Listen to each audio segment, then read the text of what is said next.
odds. Like 15% would have come from the Commanders. They're just not as good.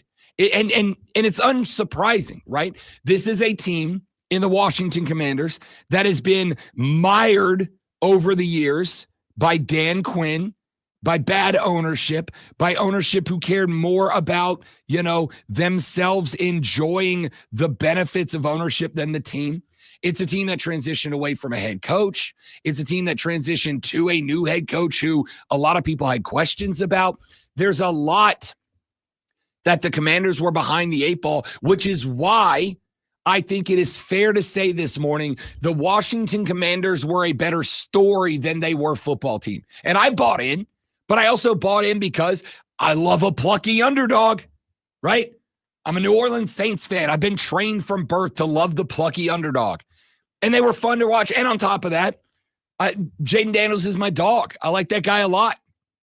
So I was pulling for them, but I said on Bet for the Cycle on Saturday, I'm like, realistically speaking, I'll throw a money line bet at the Commanders to win this game just because I think it's a fun story and like what a narrative if they find a way to win this thing.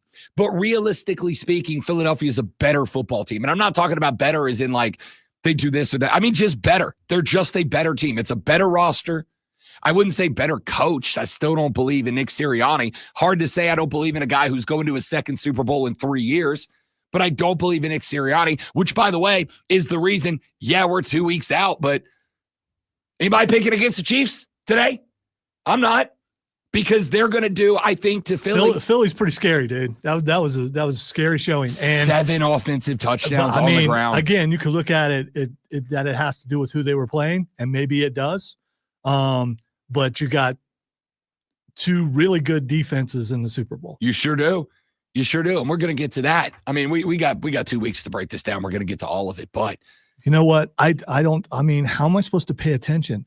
14 days between games? Well, you're down to 13 now. I don't understand how they can do this and expect people to pay attention. Why not play it the next week? I don't get, there needs to be a committee. They need to fix this, because obviously this is a problem. In fairness to my Saturday co-host Cody Decker and his co-host Michelle Beadle, they did both go out of their way to specifically mention that the NFL is a different breed of cat. The NFL is its own entity, and I don't think that's incorrect. Yeah, no, it is incorrect. It's still it's more days between the championship games and the Super Bowl than it is for college. It just is. And they're just not college guys. Oh, I agree with that. They're not college guys. But also they ended up being right. We did have, again, we can come back to this, but like they did lose 12% of their viewership in college football from the semis or from last year's Natty to the this Super Bowl is not going to lose that, even with all the haters. No, of course it's not, because it's the Super Bowl. But also we've been trained. It's an event, right? They haven't made the national championship game in college an event yet, the way that they do the Super Bowl. That's also very fair. We haven't been trained for it yet. We'll come back to that later in the show, because I think it's a worthwhile discussion to have. As far as these games yesterday go, and obviously we're going to spend the majority of the morning talking about these games. As far as these games go, I don't think it's really going to take all that. I don't think we need to spend a time talking Philly, Washington. Like we can, because obviously what the Eagles did and didn't do factors into what they can and can't do in the Super Bowl. Come on, dude. Saquon Barkley. Like I said Friday, that dude is hungry and he wants to see. You could tell. It wasn't just about his number being called. It's what he did when his number was called. That was an amazing performance by him. He just keeps doing it, right? Like that, they just keeps doing it. To imagine being on a losing team forever and then getting on. It's the same thing that a lot of these guys like Nuke Hopkins and guys like that when they come on to the Chiefs. Same feeling for Saquon going to Philly, going to a winning team when all you've done is play on a losing team your entire career. That will reinvigorate you and let you know, hey, I am as good as I thought I was. I was just surrounded by people who weren't. Yeah. And I think what I saw last night, was enough to say that The Commanders again, they're a fun story. They were a fun narrative. I was all in. I was bought in because, like I said, I love a plucky underdog. I was given on Saturday's show, I was given flowers to Dan Quinn because Dan Quinn is a dude that I lambasted after he left Atlanta. And I think to some degree, it kind of turns out that like maybe the Falcons have a foundational issue in their program. And we can address that during the offseason. I was blaming a lot of that on Dan Quinn, and it's like maybe it wasn't on Dan Quinn exclusively. I think Dan Quinn deserved his flowers. I think that Jayden Daniels obviously deserved his flowers. A lot of what this Commanders team was able to do this year, they were able to do because Jayden Daniels is an absolute dog, and we got to give him some flowers. I think when it came down to it, the Commanders are, I'm going to honestly, I've been saying all morning as I was kind of doing show prep and putting everything together. I've been saying all morning, the Commanders were a year ahead of schedule. Honestly, looking at that roster, now that, hindsight being what it is, and 12 hours later, having the opportunity to kind of sit back and digest what happened yesterday a little bit, I think the Commanders might have been 2 years ahead of schedule. I think they're 2, maybe more years ahead of schedule. I think they overachieved by a couple of years. I think this team I think they need probably like 2 good drafts and 2 good free agency classes in order to genuinely say they're ready to compete with the Eagles or the Lions. Because again, if the Lions are fully healthy, they're not beating Detroit at the crib. They're not going to Detroit and winning that game. Props to them for beating the Detroit Lions. Props to them for going up there and going up against the dominant defense, even banged up and getting the win. But they're probably 2 years out ahead of schedule. And it may, now that the tape's out on this team and on Jayden Daniels, they might catch up. But what it came down to in both of these games yesterday was that at least on the Philly-Washington side, I don't think Philadelphia necessarily outcoached the Dan Quinn and the Commanders. What I do think is that they recognize what the case of the situation was. Very simply, we're a stronger football team. We're a bigger, better, stronger football team. And what do you do when you're a bigger, better, stronger football team? Run the damn ball and play a blunt defense. And that's what they did in in Kansas City versus Buffalo. I think Kansas City did something that Andy Reid and Steve Spagnuolo get credit for. They realize if we can make this game tight, Buffalo's going to clinch up. And if Buffalo clinches up, they start playing conservative, we're better than they are. You built a strong defense, you out-physicaled them at the point of attack, and you just waited for Sean McDermott and the Bills staff to make a mistake, and they did. How many times, and this is one of the things, I'm like yelling at my TV last night. How many times are you going to try to push a 6'6", 250-pound quarterback into the best defensive tackle in football?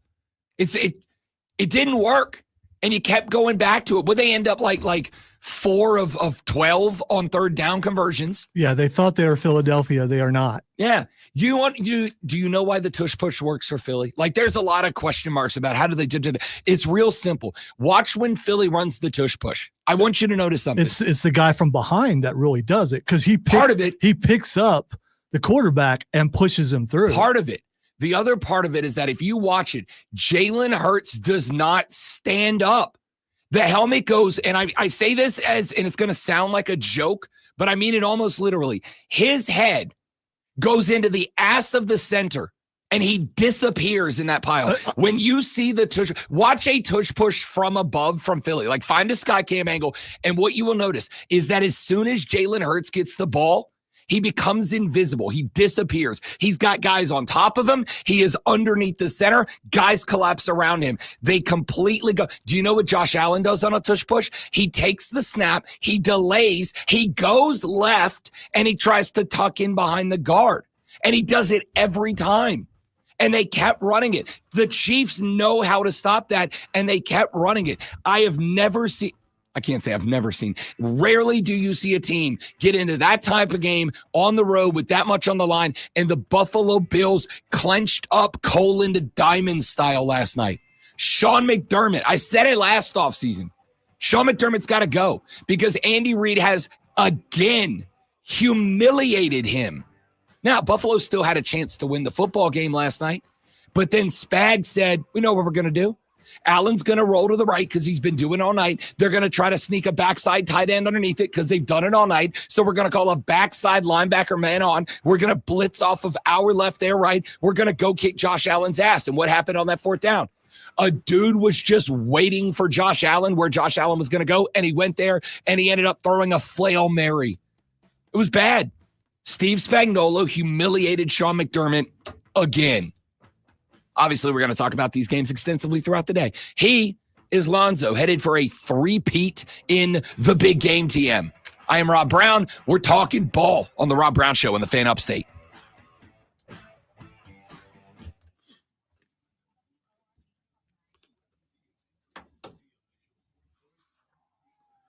See how long this lasts. Probably not long. It's putting extra pressure on my ears and because of the hat. And part of the reason I go with these glasses is because they flex a little bit on the side, so I can wear them with the headphones. The last glasses I had, the thin frame ones, when I put headphones on, they like shoved into my freaking head. Yeah, also that. I didn't understand the Bills last night. Like, embarrassed themselves.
I'm curious, how fast will the national media switch from this and go to and go back to talking about the Dallas Cowboys? I give them a day.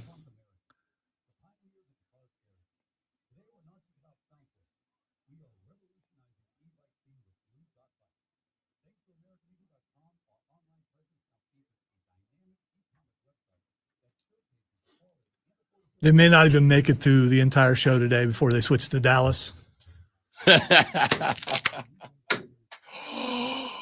Starting the day off with a miss. Starting the week off with a miss. Way to go, Josh.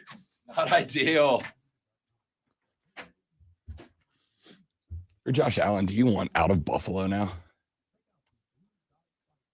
I really enjoyed everybody going at Adam Schefter yesterday, too. That was just awesome. The mouthpiece getting destroyed everywhere. It's a case of someone thinking they're with all the talking heads, but you're not. I mean, know your lane, Schefter. You're not on the level of Stephen A. Smith or any of those guys. You're just a guest that's brought on. You're just a guest. So when you try to go where other people go, you get destroyed.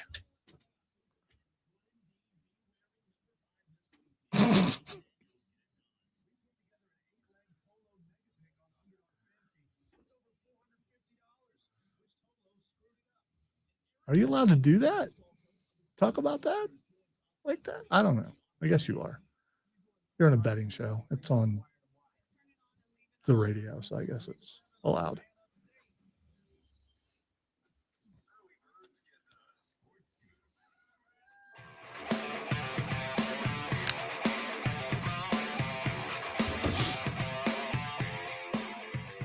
Do the Chiefs have a theme song? I mean, because I would play it all morning just to annoy some people, but I don't know. I mean, it's why are you? You're a Chiefs fan. Why are you asking me? Because I never really thought You're about it. You're supposed to know that. I'm not used to being the heel, and so if I, because I'm not used to being the heel, I don't know how to do these things that make people angry. I'm not used to being the heel. It was a rough week for me last week. Being the straight up heel for an entire week. I mean, it was taxing. I needed to go listen to some mid 80s Lionel Richie, a little bit of Michael McDonald, sure, a little bit of some Christopher Cross, sure, some sailing, sure, to get me back to where I normally am. And it was a tough road to get back. Little Yacht Rock will bring you back. Yeah, man. I mean, it will. Little Yacht Rock will bring you back. It will take the heel right out of you. I have some questions, and this might be, I don't intend for this to be hot takey, and I don't think it will be. If I'm Josh Allen, I want out of Buffalo right now. Honestly, if I'm Josh Allen, I want out of Buffalo right now. You know what? If I'm Josh Allen, I want out of this decade. I want to go back a decade or forward a decade. We all in our lives have a nemesis, have someone that we just can't beat.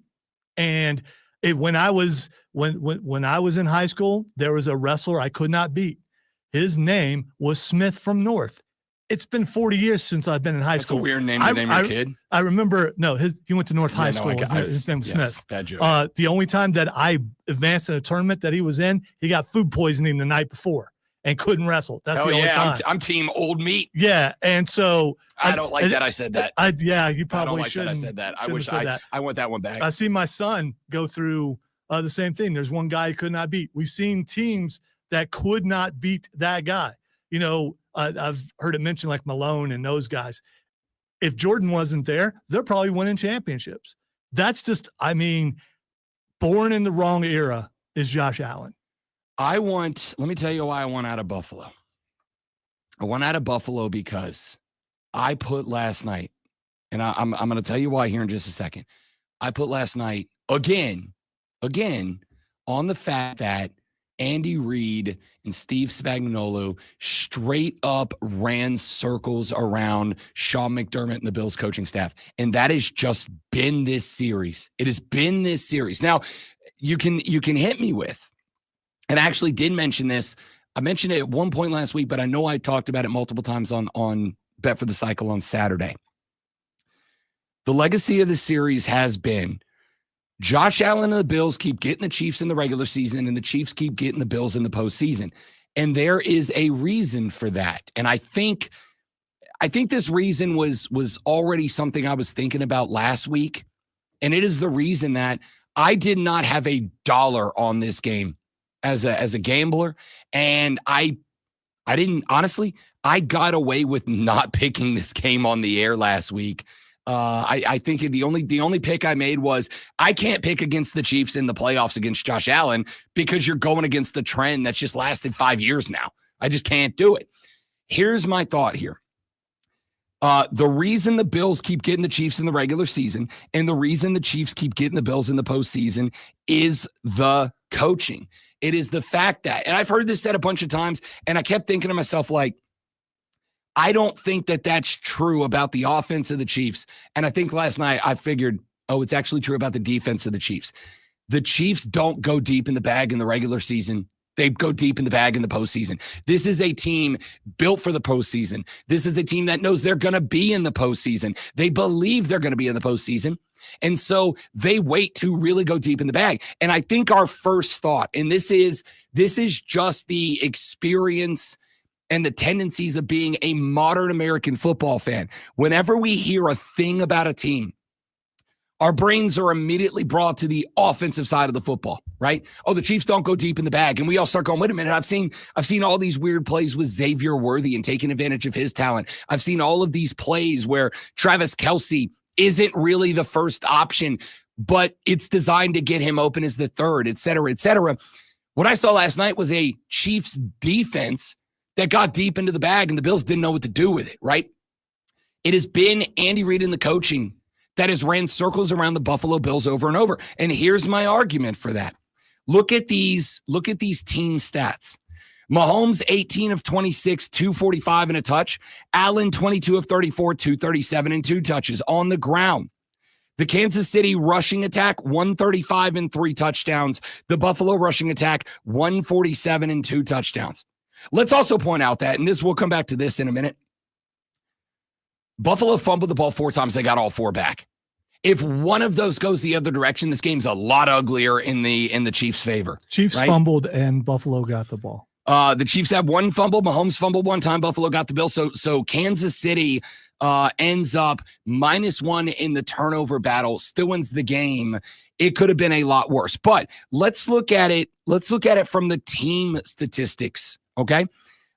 First downs.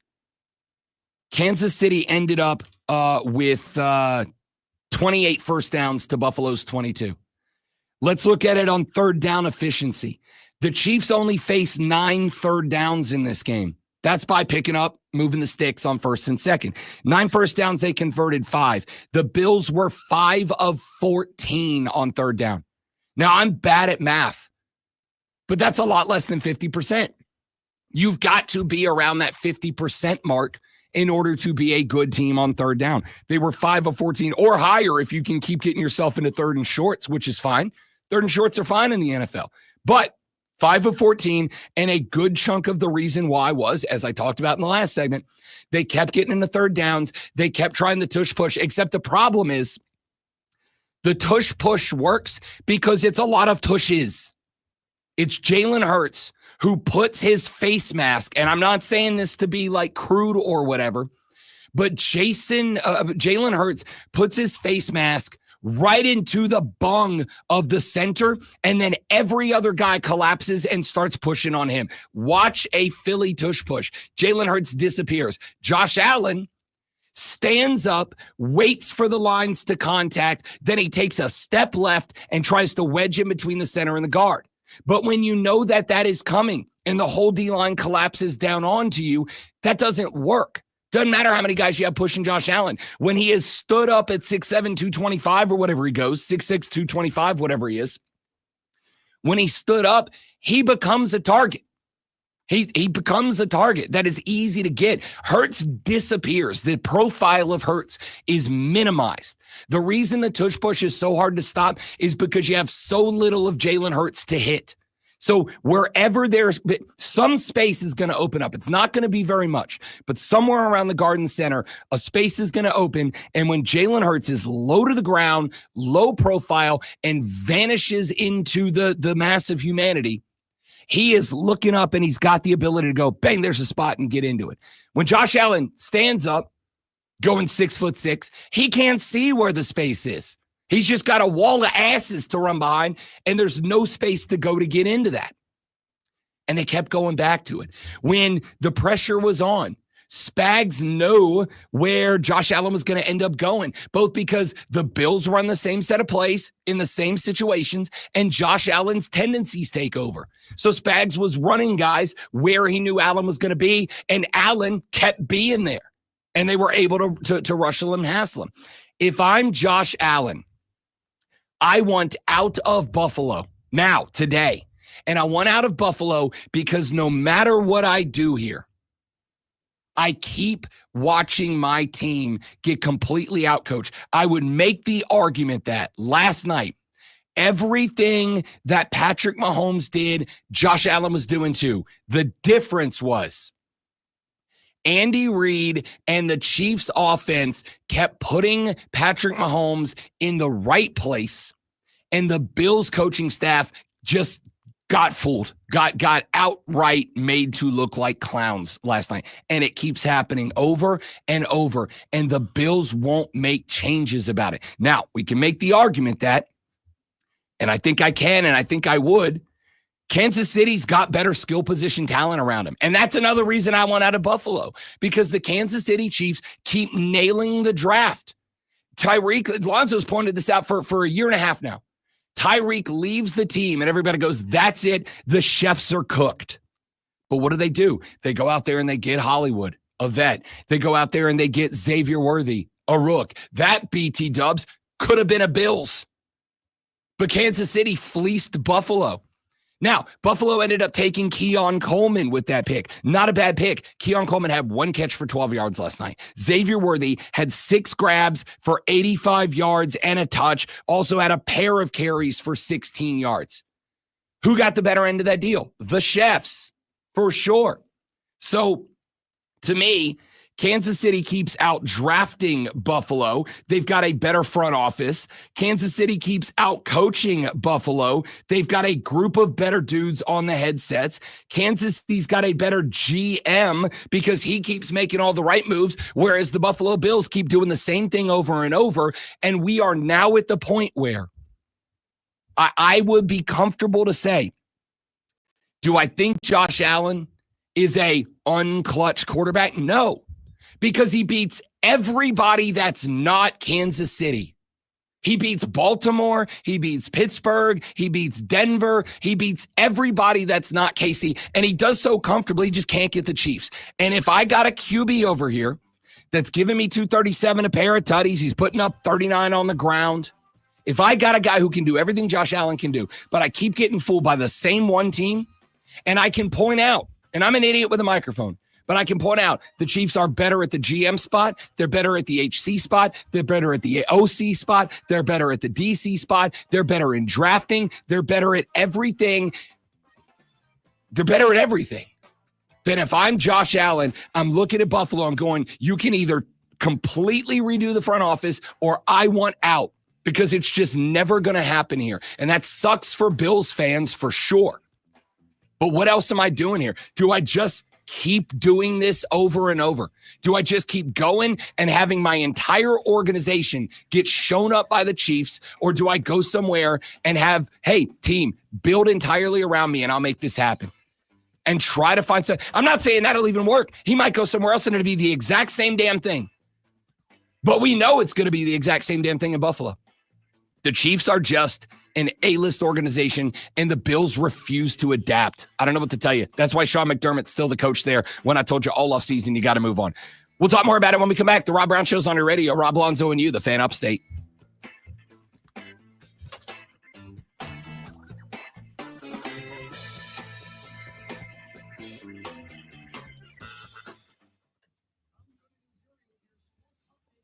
I don't know, I like what Dan Morgan. I'll tell you what Dan Morgan's done that puts me out ahead of the curve on him than anybody else Carolina's brought in. Dan Morgan got the job, and I am at this point relatively convinced that Dan Morgan is, and I could be entirely wrong here, but just based on the anecdotal evidence that I've been given by people who cover this team repeatedly and have for a while.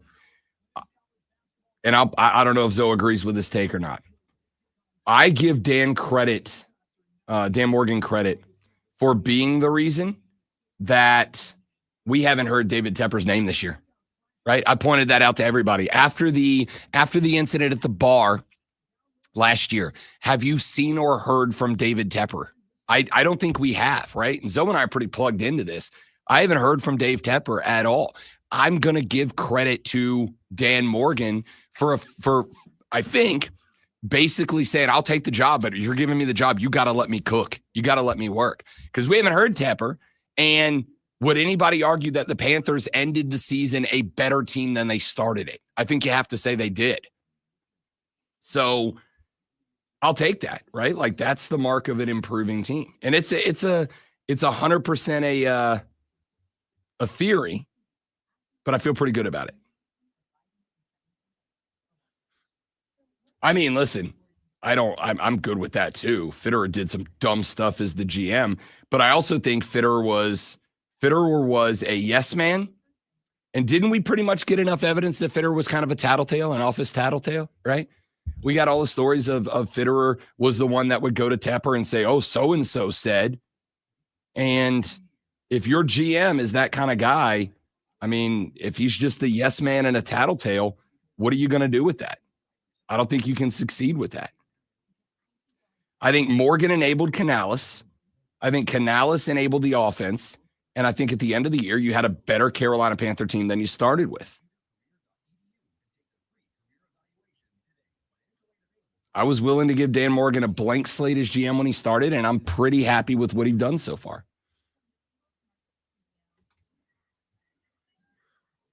I'm dealing with an apology right now. Funsies. Oh, no. I'm not giving one. No, I know. I know exactly what you mean.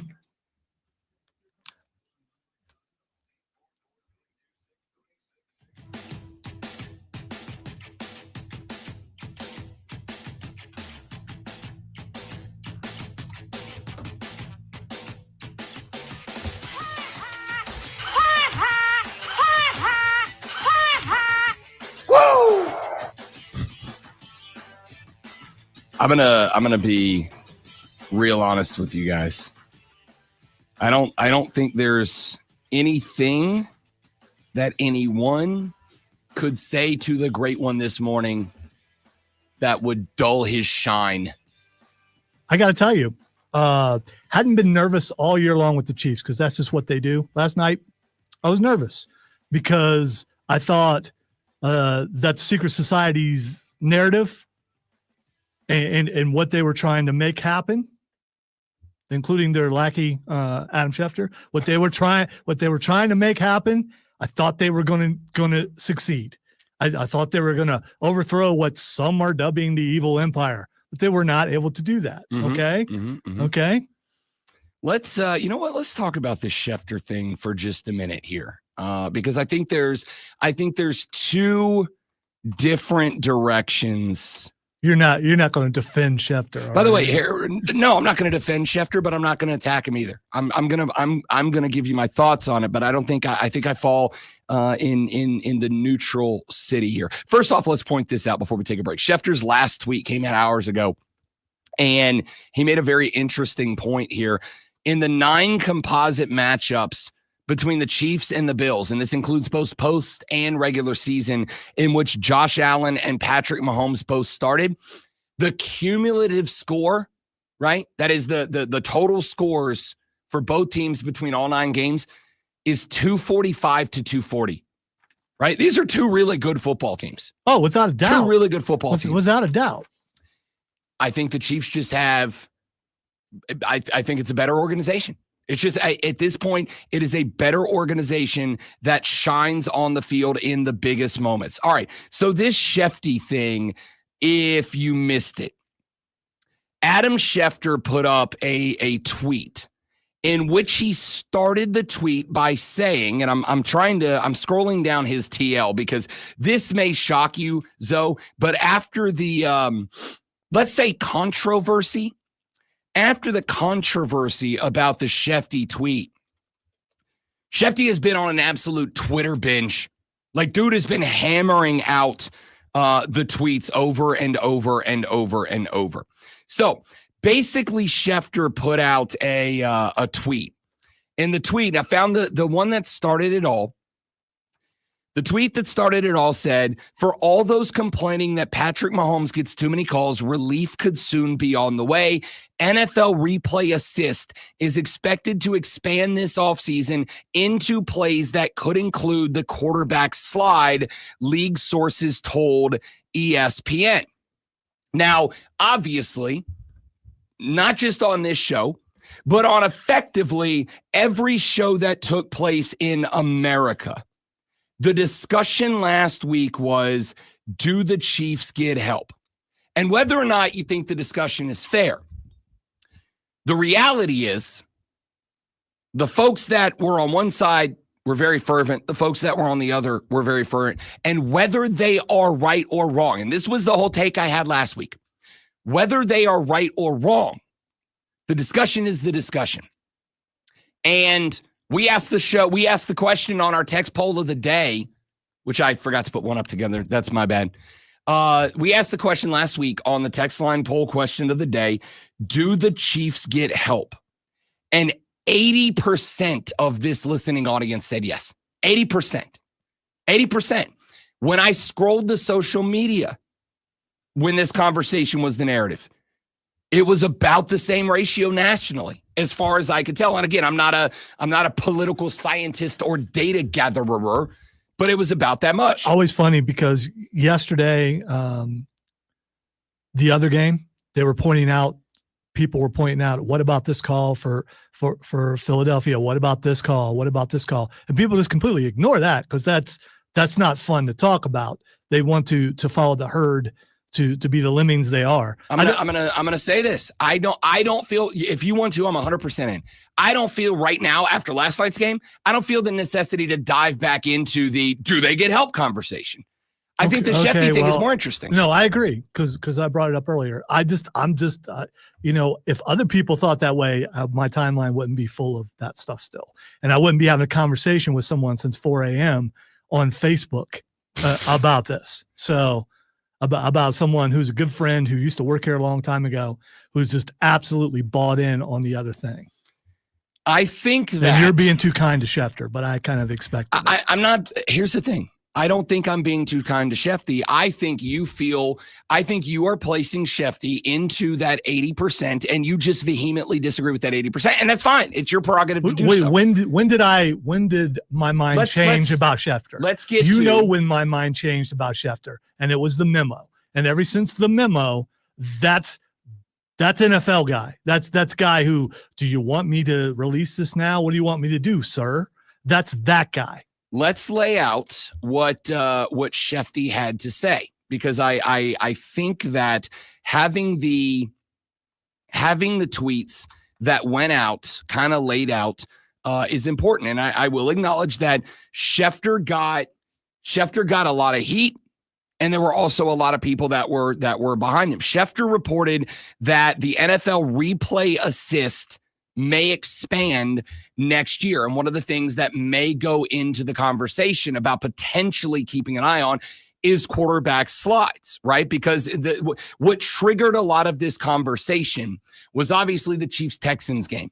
And in that Chiefs-Texans game, you can pretty much single it down to 3 calls that a conversation that had been festering for a couple of years now, I think the dynamite finally blew. You had the roughing the passer call on Will Anderson, where it appeared on video that Anderson got the chest of Mahomes, which would have been a legal hit, but it was called a blow to the head. You had the unnecessary roughness on the run out of bounds, where, again, subjectively, it did appear that Mahomes was on a sprint to the sideline and then slowed right at the sideline in order to be hit and then flopped out of bounds. Did he not? That's up to you to decide. But that was what a lot of people believed. And then, of course, there was the unnecessary roughness on the Mahomes slide, where, and even I came in and said, I don't consider that a slide. I consider the guy fell onto his butt, which, again, how you feel about it is probably going to center your basis on this conversation, or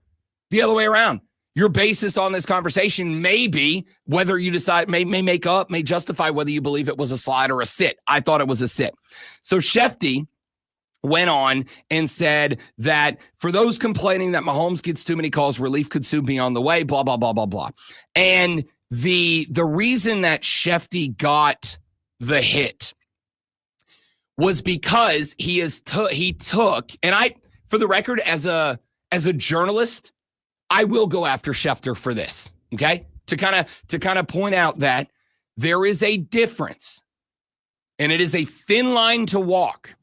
And for Shefty, who's been going on the McAfee podcast, and he goes on all these pods, and when he goes on these pods, and this is what I think has kind of happened here. When he goes on these pods, Shefty is brought on, and he is asked to opine. He is asked to be an editorialist. He is asked to be a person. But then there is Adam Schefter, who is the reporter. I think we should split him into 2 categories. There's Shefty, the McAfee guest, and then there's Schefter, the journalist. And we all look to, or have historically, some of us don't anymore like Zoe, historically, we have looked at Adam Schefter, the journalist, as the guy for whom we were going to get the information first. And then we look at Shefty, the guy who goes on the McAfee pod. And to me, there has ordinarily been a pretty clear distinguishment between the guy who goes on and opines and gives his opinion as an editorial guy, and the guy who drops the tweets with the news and the info first, Adam Schefter.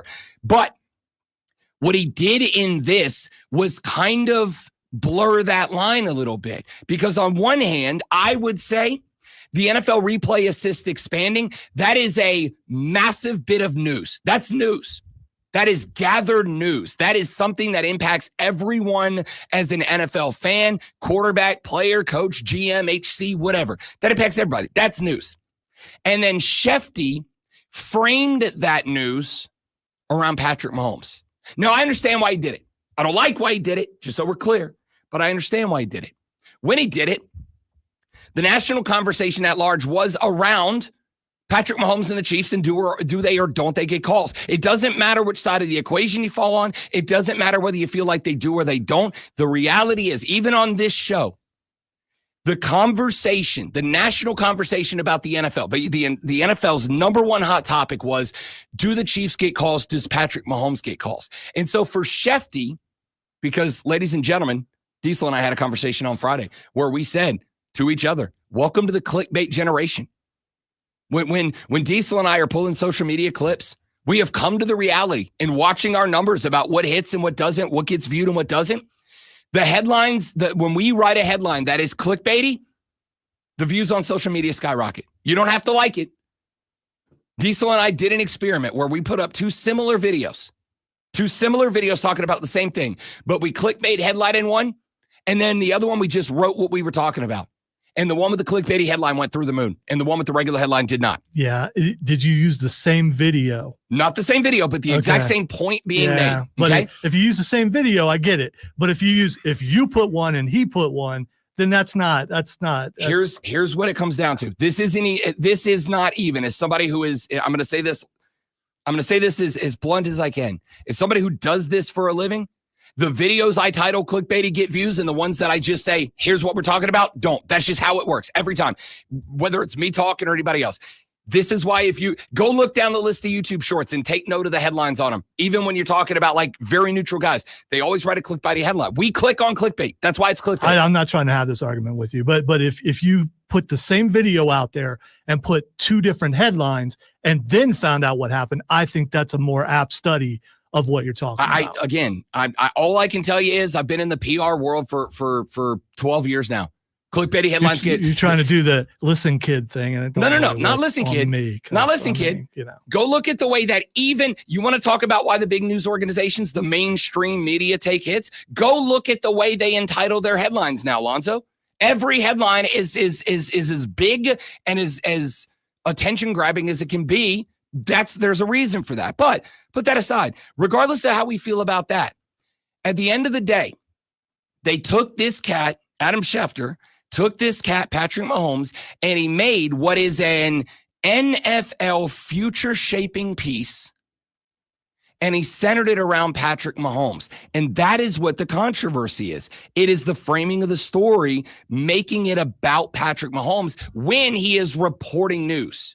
If Shefty would have put out if Shefty would have put out the headline and it just would have said, breaking news, NFL replay assist is expected to expand this offseason into plays that could include the quarterback slide, and he'd have left it there, there's no heat on Schefter.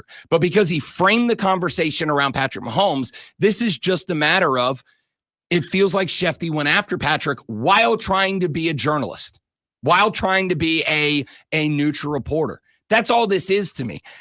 He tried to play into where the national conversation was, and he did it poorly. That's all this was to me. I don't have an issue with Shefty reporting the news, and I don't have a problem with Shefty engaging in the Mahomes conversation. You know why? Everyone with a mic and a Twitter account did it. Everybody. Your favorite talking head did it. This is why we had the joke last week about the Rob Brown group text that included Stephen A. Smith and Colin Cowherd and Rob Brown. Secret Society, I really wasn't joking. Exactly. I'm not. I get you think it's a joke. It's not. It is a narrative written. One guy says something and everybody follows. No one has a mind of their own. If it's, speaking of clickbait, he got all these clicks because he said this. I got to do it too. Everyone's watching him because he said this. Well, I got to do it too. And before you know it, it's everywhere. And I would just like to see people with their own mind. That's all I want to see. But instead, all I see is a bunch of followers. The word that has defined the past, I say, 15 years of this industry is viral. When I got this job, when I've gotten every job, Bet for the Cycle, heard the word viral. Our job's to go viral. It just is. Our job's to go viral. And so if a conversation becomes viral, chiming in on that virality and trying to take advantage of it, that's the job. Right? That just is. You try to do it with your own spin and your own take or whatever, but the job is to go viral. When a conversation becomes as large as the Mahomes Chiefs conversation became last week, yes, everybody has to get involved with it. But I also make the point that, and this is something Lonzo and I butted heads about many, many times, it's not always a groupthink conspiracy. Sometimes we just see a lot of people agree. I agreed with those people. I think of if there's one person, scratch that. I don't want to frame it that way because framing is important today. I'll frame it this way. I think I've done a pretty good job over the years. I think I've done it here of being willing to headbutt the narrative when the narrative is something I disagree with. I feel like I've done a pretty good job of being my own guy on the radio. I think I've done a pretty good job of saying, yeah, I don't agree with this popular take. I'm over here. In this case, I agreed with it. I think it was correct. I think there are spots that, including that slide that Mahomes said, but I also said what was my big take that a lot of people didn't have? I think it's because Mahomes gets those calls that he plays into it, and I have zero problem with that. I don't have a problem with Patrick Mahomes. Zero problem with Mahomes. No issue with him. Good luck. Keep going. If they're going to give it to you, take it. That was the framing for me. Schefter going into Mahomes was the reason he got this heat, I think. All right, we'll talk more about this. We'll get into the X's and O's of the 32-29 win by the Kansas City Chiefs over the Buffalo Bills. We'll get into, obviously, the 55-23 butt whooping of the Eagles over the Commanders, and we'll get into your water cooler cheat sheet when we come back. Lonzo is about to entertain the pants off of you, maybe literally, with a sports flash. Speaking of which, I thought virality meant something totally different than how you used it. I could be wrong. The Philadelphia Eagles ended the dream of the upstart Washington Commanders yesterday with a 55-23 win to punch their ticket to the Super Bowl. Philly set a record for points in a conference championship game and for rushing touchdowns, punching it in on the ground 7 times with 229 rushing yards. Saquon Barkley recorded 118 of those, while former Clemson Tiger Will Shipley had 77 and a rushing touchdown. The AFC will be represented by Kansas City after they eliminated Buffalo once again, 32-29. The two teams were statistically close. Mahomes throwing for 245 and a touchdown, and Allen 237 and 2 touchdowns. And Rob forgot to mention Patrick Mahomes ran for 2 touchdowns. Tune in Wednesday at 5:30 as the Furman Paladins take on the Sanford Bulldogs. Furman versus Sanford, right here on your home for Furman Paladins basketball. The Fan, Upstate.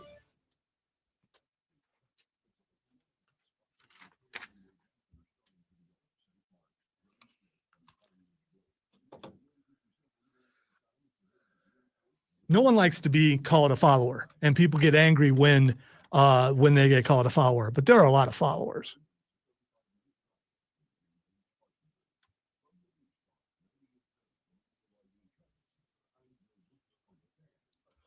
And I can sit back and relax and look over and laugh and shake my head at all the whining. Or I can have fun with it. I'm just going to have fun with it.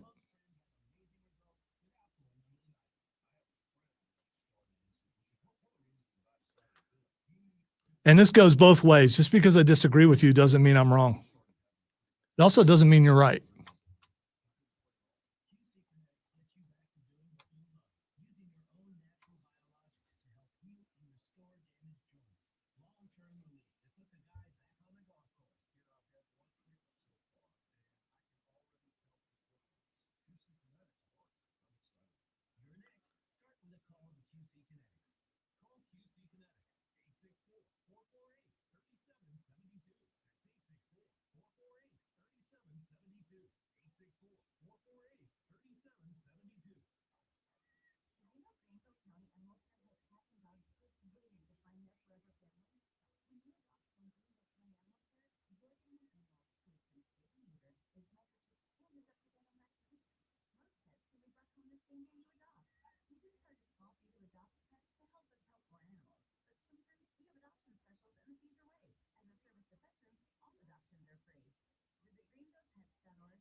I think most people are. Does he even he doesn't have a show anymore, I don't think. It's easier to be a follower, Jacob. It really is. I've followed. I think we all have followed something. And sometimes we follow things and we're wrong. And then usually it's, well, I was led astray. I didn't have all the facts. I don't know what I was thinking. I just wanted to belong. When in the end, just do a little research. And if you still feel that way, fine.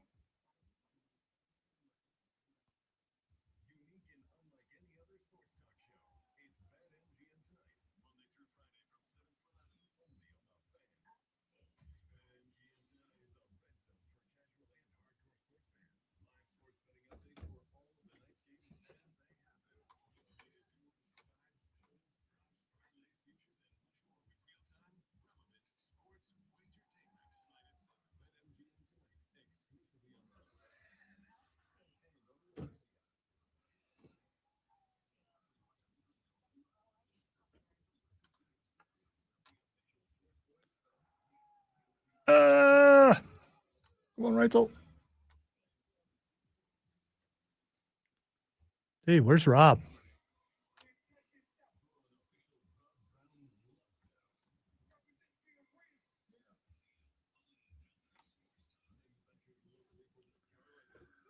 Rob Brown must have tripped.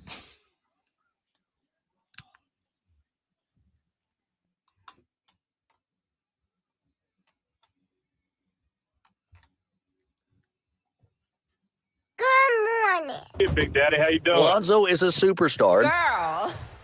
I was working. What? Okay. All right. It's on me. No, it's the opposite of what I should do right now. Welcome back, ladies and gentlemen. Hour number 2 of the Rob Brown Show. Start. Hey, I don't know what you were working on because work's like in here. There's I have many works. I have many works to work. And upon. by the way, you're welcome because I've already done my job like tenfold by getting you to a certain level to where your voice is fine, and you're welcome. Fine's a No. Your voice is fine because I got you worked up, got the adrenaline going, got you into the morning because you weren't quite here yet, and I got you there. So, again, you're welcome. I mean, I was here, and there's also something that I don't think you knew. Kansas City beat Buffalo yesterday. I had heard. I just want to point that out. I had heard. And I've also noticed that you didn't triple Josh Allen this morning. I've noticed that. I don't know if anyone else noticed that. You didn't Chris Collinsworth Josh Allen this morning. I think you may even have called him Josh. Let's start with, and I have said this a couple of times so far. I don't put last night on Josh Allen. Josh Allen. You should, to a degree. Look at how forlorn he looked on the instead of while he was still in the game, they would show him just sitting on the bench over there, looking like, oh no, here we go again. Instead of getting fired up and getting ready, knowing it's going to be a close game because it was a close game for everybody the entire season for Kansas City, and knowing he would have a chance, which he did. He had a couple of chances. He failed on those chances. It wasn't just the defense. The defense did a great job. But Josh Allen could have, if he was the Josh Allen that I've heard about so much for years now, he would have won the game, and he didn't. Okay. And you can do your quarterback winner stats thing. Doesn't matter. How many times did you see him sitting on the bench with that look on his face? I mean, a few. Okay. Is that what a winner does? No. Okay. So here, get your butt up and get your team ready to go and win the game. Hang on. He must have believed his own clippings. Number one, I don't think there's anything that anybody does that ticks me off more than trying to say from a chair that I'm sitting in too, this is how he should have acted. No, you're sitting in the weak chair. I mean, that thing's gonna die here soon. Regardless of the status of the chair. there's very little in the world of sports, and I'm not just talking about broadcasters. I'm talking about Billy Joe down at the bar. There's nothing that ticks me off more than when dude sits in a stool, in a chair, standing at a bar, whatever, and says, "This is how that star athlete should have acted." You know what ticks me off is being told by person after person, "Oh, this is great. This guy, oh man, he's so good. He's so good. Oh, look at this guy. He's good. Oh, look at him. Josh Allen. Look at him. Trying to push this guy on everybody about how great he is. And what has he done? Okay? This bothers me from this standpoint. If you want to be great, show me you're great. He hasn't done that yet. What bothers you is that the guy who has led you to a pair and is about to lead you to a third is having that there's anybody else in the discussion with him. No, I'm not. Is he the greatest of all time? So far, not yet. He has to surpass Tom Brady, which he is very close to doing. And I think he tied a record or just passed up Joe Montana and something. Is Travis Kelce the greatest receiver of all time? Probably not, but he just passed up Jerry Rice on some stats. Here's the thing. I'm not elevating any of my guys to a level to where I'm looking up going, "Oh, I worship you." There is no player like that. Is Patrick Mahomes transcendent? Maybe. This is what he's done so far, which no one's ever done before, from the beginning that he became a starter to where he is now. I'm not in here all the time going, "Yeah, but Patrick Mahomes. Yeah, but Patrick Mahomes." All you hear is, "Yeah, but Josh Allen. Yeah, but Josh Allen. Oh my gosh, Josh Allen." That's all you hear. Do you understand that has been what has happened around Mahomes for 5 years now? We're talking about me. Have you heard me do that? Let me finish. You are mad at the sports-averse, which is fine. But that same sports-averse, I would argue. I'm not mad, by the way. Okay, you're emotional, you're heated, whatever words you want to use, passionate, whatever words you want to use, you're that, which is fair. If you think that the exact same veneration hasn't happened around Patrick Mahomes, I don't know what to tell you, because it has. As somebody who is not a Chiefs fan, not a Bills fan, all right, I'm just a fan of good football. The same veneration has happened around Mahomes, but as it was once said, you either die a hero or live long enough to become a villain. The same veneration happened around Brady until years in his career when everybody got sick of Brady and then they started hating on him. That's where Mahomes is. The same veneration. There are very few athletes who reach the top echelon of their sport. I mean, when I say top echelon, I'm talking about in the GOAT conversation. Like genuinely in the GOAT conversation. Mahomes has reached that echelon. He is in the conversation of, is he the GOAT? Very few athletes reach that echelon and don't start getting hated on and don't have, well, who's the next guy? Tiger Woods got to that point. And when he was when I'm talking peak Tiger, the conversation started coming up about other guys like Ricky Fowler and Rory McIlroy who can dethrone Tiger, right? Now, I would make the argument that the difference there was Tiger Woods was, with the exception of the old hat golf fans, amongst the new generation of golf fans, of which Tiger created an entire generation of golf fans that would not be fans without Tiger Woods. There was not a Brady Mahomes in golf. The only people who were anti-Tiger were the like Jack Nicklaus fans from back in the day. And trust me, the Jack Nicklaus fans had everything to say about Tiger Woods that the Mahomes haters have about Mahomes now. Oh, it wouldn't be that way without this, and it's the rules, and it's the tech, and it's the this and that. When you look at NASCAR, when Jeff Gordon was young and up and coming, it was this guy's the next guy. He's the next Earnhardt. He's the next Petty, whatever. And then Jeff Gordon got into that conversation of the GOAT.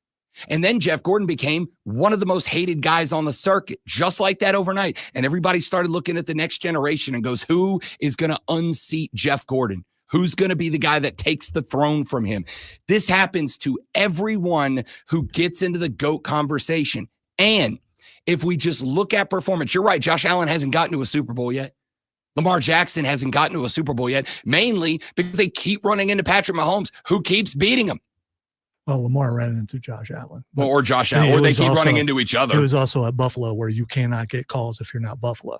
The conversation has been for a couple of years now that Patrick Mahomes, again, Patrick Mahomes doesn't share a cover of a milestone Madden if he's not in the conversation with Brady. And if at the time, I'll tell you where it is. You know what Patrick Mahomes is now? Patrick Mahomes is where Brady was when Patrick Mahomes was where Josh Allen is. Real good. But he just ain't there yet. He just ain't got the Lombardi. Mahomes was venerated when Brady, when it was in his prime, the way that Allen is venerated now, that Mahomes is in his pride. You just cycled from having your guy being, this is the guy that's going to get Brady, the guy that's going to unseat him, the guy that's going to be next. We're always looking for next. Welcome to America. We are always looking for next. Even when we have next, when we get next, we start looking at next, right? We're wrestling guys. We got a crop of really good young wrestlers that are up and top. Braun Breaker right now is fantastic to watch wrestle. And I'm guilty of it too. What did I say like a week ago on Fight Club? You know, WWE's not doing a really good job of bringing up its next crop of superstars. And you were like, yo, Bianca Belair, Braun Breaker. Yeah. And I'm like, oh, yeah, okay, you're right. I was overlooking the next to go, who's the next? All that's happened is that Brady cycled out and left that alpha A spot open. Mahomes cycled into it. And America at large started saying, who's next? And the answer we thought was Josh Allen. He's the guy to threaten Mahomes. That's all that's happened. All that's happened is that everybody, when Brady left, everybody shifted up a spot. Lamar Jackson is now where Josh Allen was. The conversation about the conversation isn't vitriolic towards Lamar Jackson because the conversation is never vitriolic about who's next. When Mahomes was next to Brady, he was venerated. And now that Brady left and Mahomes is current, now the conversation is vitriolic to him and it's positive about Josh Allen. I got news for you. If tomorrow, if Patrick Mahomes wins number 3 and he goes, that's it, I've achieved history, I don't want it anymore. I'm done. I hate football. I'm out. If he left and Josh Allen wins the next Super Bowl, I got news for you. Then Josh Allen would start getting dumped on and Lamar Jackson would slide into Allen's spot of, oh, he's the dude. He's the guy. He's the future. It's his time. It's not a team thing. It's him thing, blah, blah, blah, blah, blah. All that's happened is that Mahomes slid into Brady's spot as the guy America hates because of how good he is. That's it. Everything you said was awesome, by the way. But I don't believe in Josh Allen. I've never believed in Josh Allen. Has nothing to do with my dislike of Buffalo, which is definitely there. Borderline hatred between them and Denver. If Mahomes were to step away after the Super Bowl, Lamar takes his place, not Josh Allen. He is someone who has been raised above his station to the degree where everyone has piped in and said, yes, he is the next one. He's not. He's not the next one, and he never will be. Here's all I'll say. The dude has put up numbers. The dude has again, I don't know. My whole argument this year was he played half the season with a rookie wide receiver as his best talent outside of a couple of tight ends, and he ran the squad to success. Then he gets Amari Cooper, who, again, just as a guy who watches football, Amari Cooper is not the best version of Amari Cooper. And then he lost Keon Coleman, so he only had Amari Cooper, and he dragged that team to a 2 seed. And then he just kept doing it and kept doing it and kept doing it. I think a lot of other quarterbacks in Buffalo this year probably finished this season more like Cincinnati finished the season than like Buffalo finished the season. I put last night, and this is a compliment. No way, because he's not as good a quarterback as Joe Burrow. So I mean, Josh Allen is not as good as Joe Burrow. Based on the numbers, we fair with that? Because again, if you want to count wins and losses as a QB stat, which you've done all year, no, we're talking about Josh Allen did something miraculous. No, we're talking about numbers. Talking about numbers. Talking about numbers. Then Patrick Mahomes isn't as good as Joe Burrow. And Joe Burrow. Then neither is Patrick Mahomes. Yeah, that's what you just said. If it's by the numbers, In the Patrick context Mahomes of isn't what as you good. were talking about, I mean, you can. No, context. You I said can be by the louder numbers, than you me, said and I yes. can be just as Okay, loud. It's not okay. going to make you right. Okay, then by the numbers, which I said by the numbers, and you said yes. Then by the numbers, Joe Burrow is the best quarterback in the NFL. Patrick Mahomes isn't as good as Joe Burrow. All right, by the numbers, Joe Burrow is the best quarterback So in then, the NFL. okay, so then what's your criteria? What is the criteria I'm to judge the We were just quarterback talking about the quarterback position. In the quarterback position, if you go by stats, on? Joe Mhm. Burrow is the best in the league right So now. he's better than Patrick Mahomes. Yeah. Okay. I mean, as So? long as you're willing to say that. So I'm not putting Patrick Mahomes is not the Chiefs. Then- if anyone is the Chiefs, it's Andy Reid. Then- It's not Patrick Mahomes. Now we've reached our common ground. If it is numbers, Joe Burrow is better than Patrick Mahomes. But if that is the case, then you also have to acknowledge that wins and losses aren't a quarterback stat. Because Joe Burrow is better than Patrick Mahomes, but he doesn't have the wins to back it up. He's better than Josh Allen, but he doesn't have the wins It to back it doesn't up. matter what I acknowledge or don't acknowledge. The world of sports has decided it is the quarterback wins and loses. That's what you can keep saying what you say, but it doesn't change what the mass mind thinks. The quarterback is only as good as wins and losses. And right now, Josh Allen can win during the regular season. He cannot beat Patrick Mahomes. I agree with that. But I would And there's also, only been one quarterback who can. Now, as far as the AFC goes, and that's Joe Burrow. If you want to go back to the Super Bowl that Kansas City lost, they lost because they lost both their tackles. Injuries are a part of football. So they lost because they lost. But as far as that goes, there's only one quarterback in the AFC who can beat Patrick Mahomes in the playoffs and beat the Chiefs in the playoffs, and that's been Joe Burrow. I don't disagree. And you said a second ago. Yeah, I know Tom Brady did it back in the day, but Tom Brady's in the booth. Not a bad call either. You know, listen, it's better than what I heard yesterday. Shut up, Tony. Man, I wish Tony would go away. This wasn't me. This was someone else in my house. I know exactly who it was. Yeah. And because Romo is so bad. Nah, I'll take Romo over Brady 100 out of 100 You know times. what? But I won't. I'll take Brady over Romo any day in the booth. so to circle And I'll back, take Greg Olson over both of them. to circle back to something you said during the take there, because you have hit on the one thing I think that we in this conversation have common ground on. And that one thing is it's Andy Reid. And frankly, I'm going to elevate him because this is a dude who has been crapped on by the league for many years. It's Steve Spags. Steve Spags should have gotten the MVP trophy last night. I mean, at least an MVP. We should create an MVC trophy, and it should have gone to Spags last night because Spags at the controls disrupted everything. Now, I'm also going to go with an LVC, or the least valuable coach, and give it to everyone wearing a headset for the Buffalo Bills. You got James Cook over here, who's having a great game. James Cook kept Buffalo in the game early. If it wasn't for James By Cook. the way, you were right about James Cook. He is, if anyone's great on that team, it's him. James Cook is the reason that Buffalo stayed alive in that game early to make it a game late, because James Cook was a dog. That was the dude that I circled and said, if they're going to win, it's because of him. And yet, when James Cook got hot last night, they started going away from him. They started getting scared of whatever it was. I genuinely don't understand a solid chunk of the play calls of the Buffalo Bills offensive coordinator and staff last night.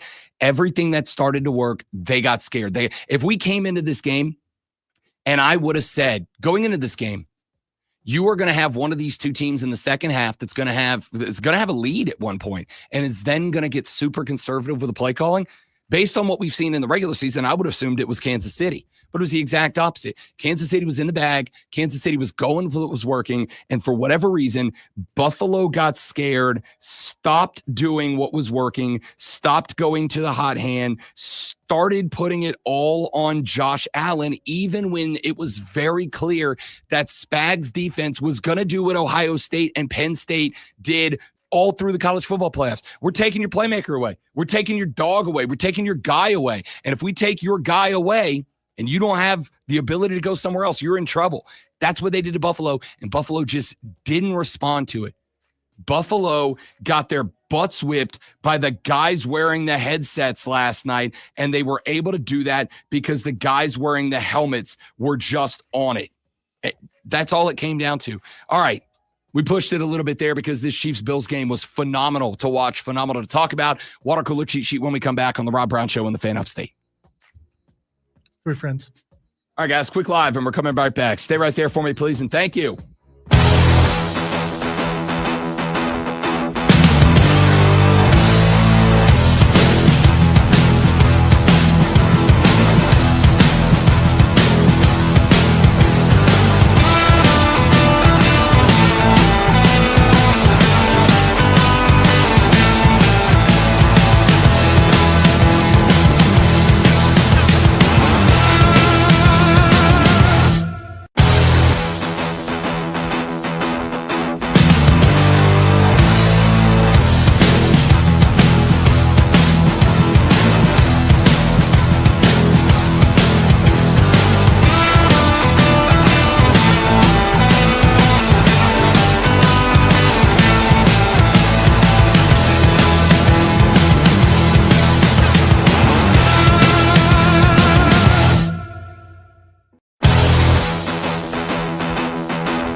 Yes. The answer is both. It's like a great wrestling match. Sometimes you tune in to watch the face win. Sometimes you tune in to watch the heel lose. As long as you're tuned in, baby. Good morning, everybody. Stream numbers pumped up this morning, and I like it.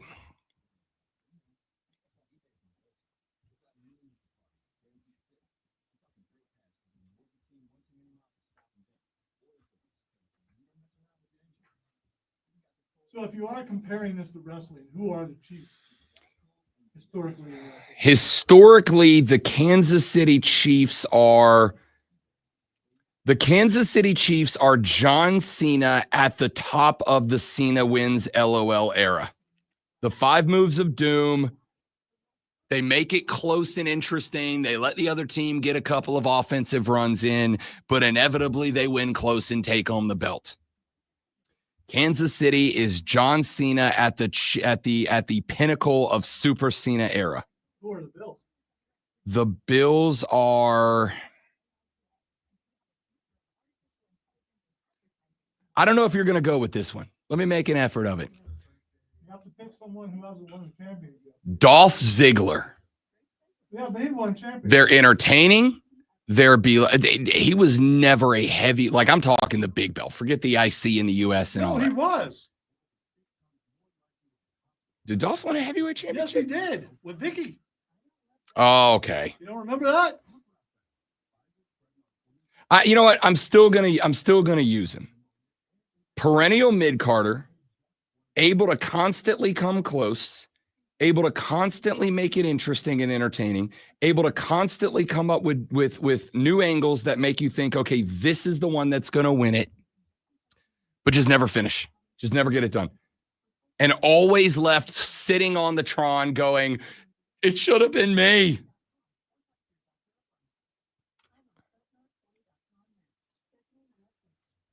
I don't think Dolph works. I think Buffalo is Ryback. Ryback. Okay.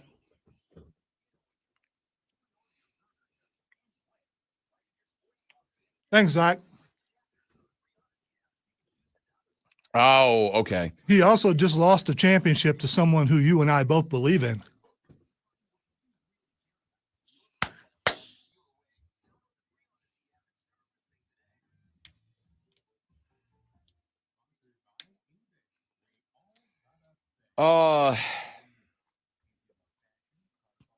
I really want Saturday night main events to be fun and worth tuning into, but I think after this one, they're not.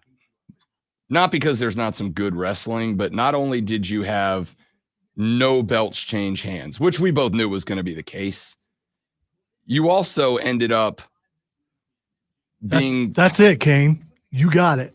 You also ended up being mismanaged to the point that you had to put a hustled ending on Gunther J, and it kind of took away from that match a little bit, which now just goes back to making Jey Uso look like he's not a genuine singles threat. like he's Buffalo. That's a good call.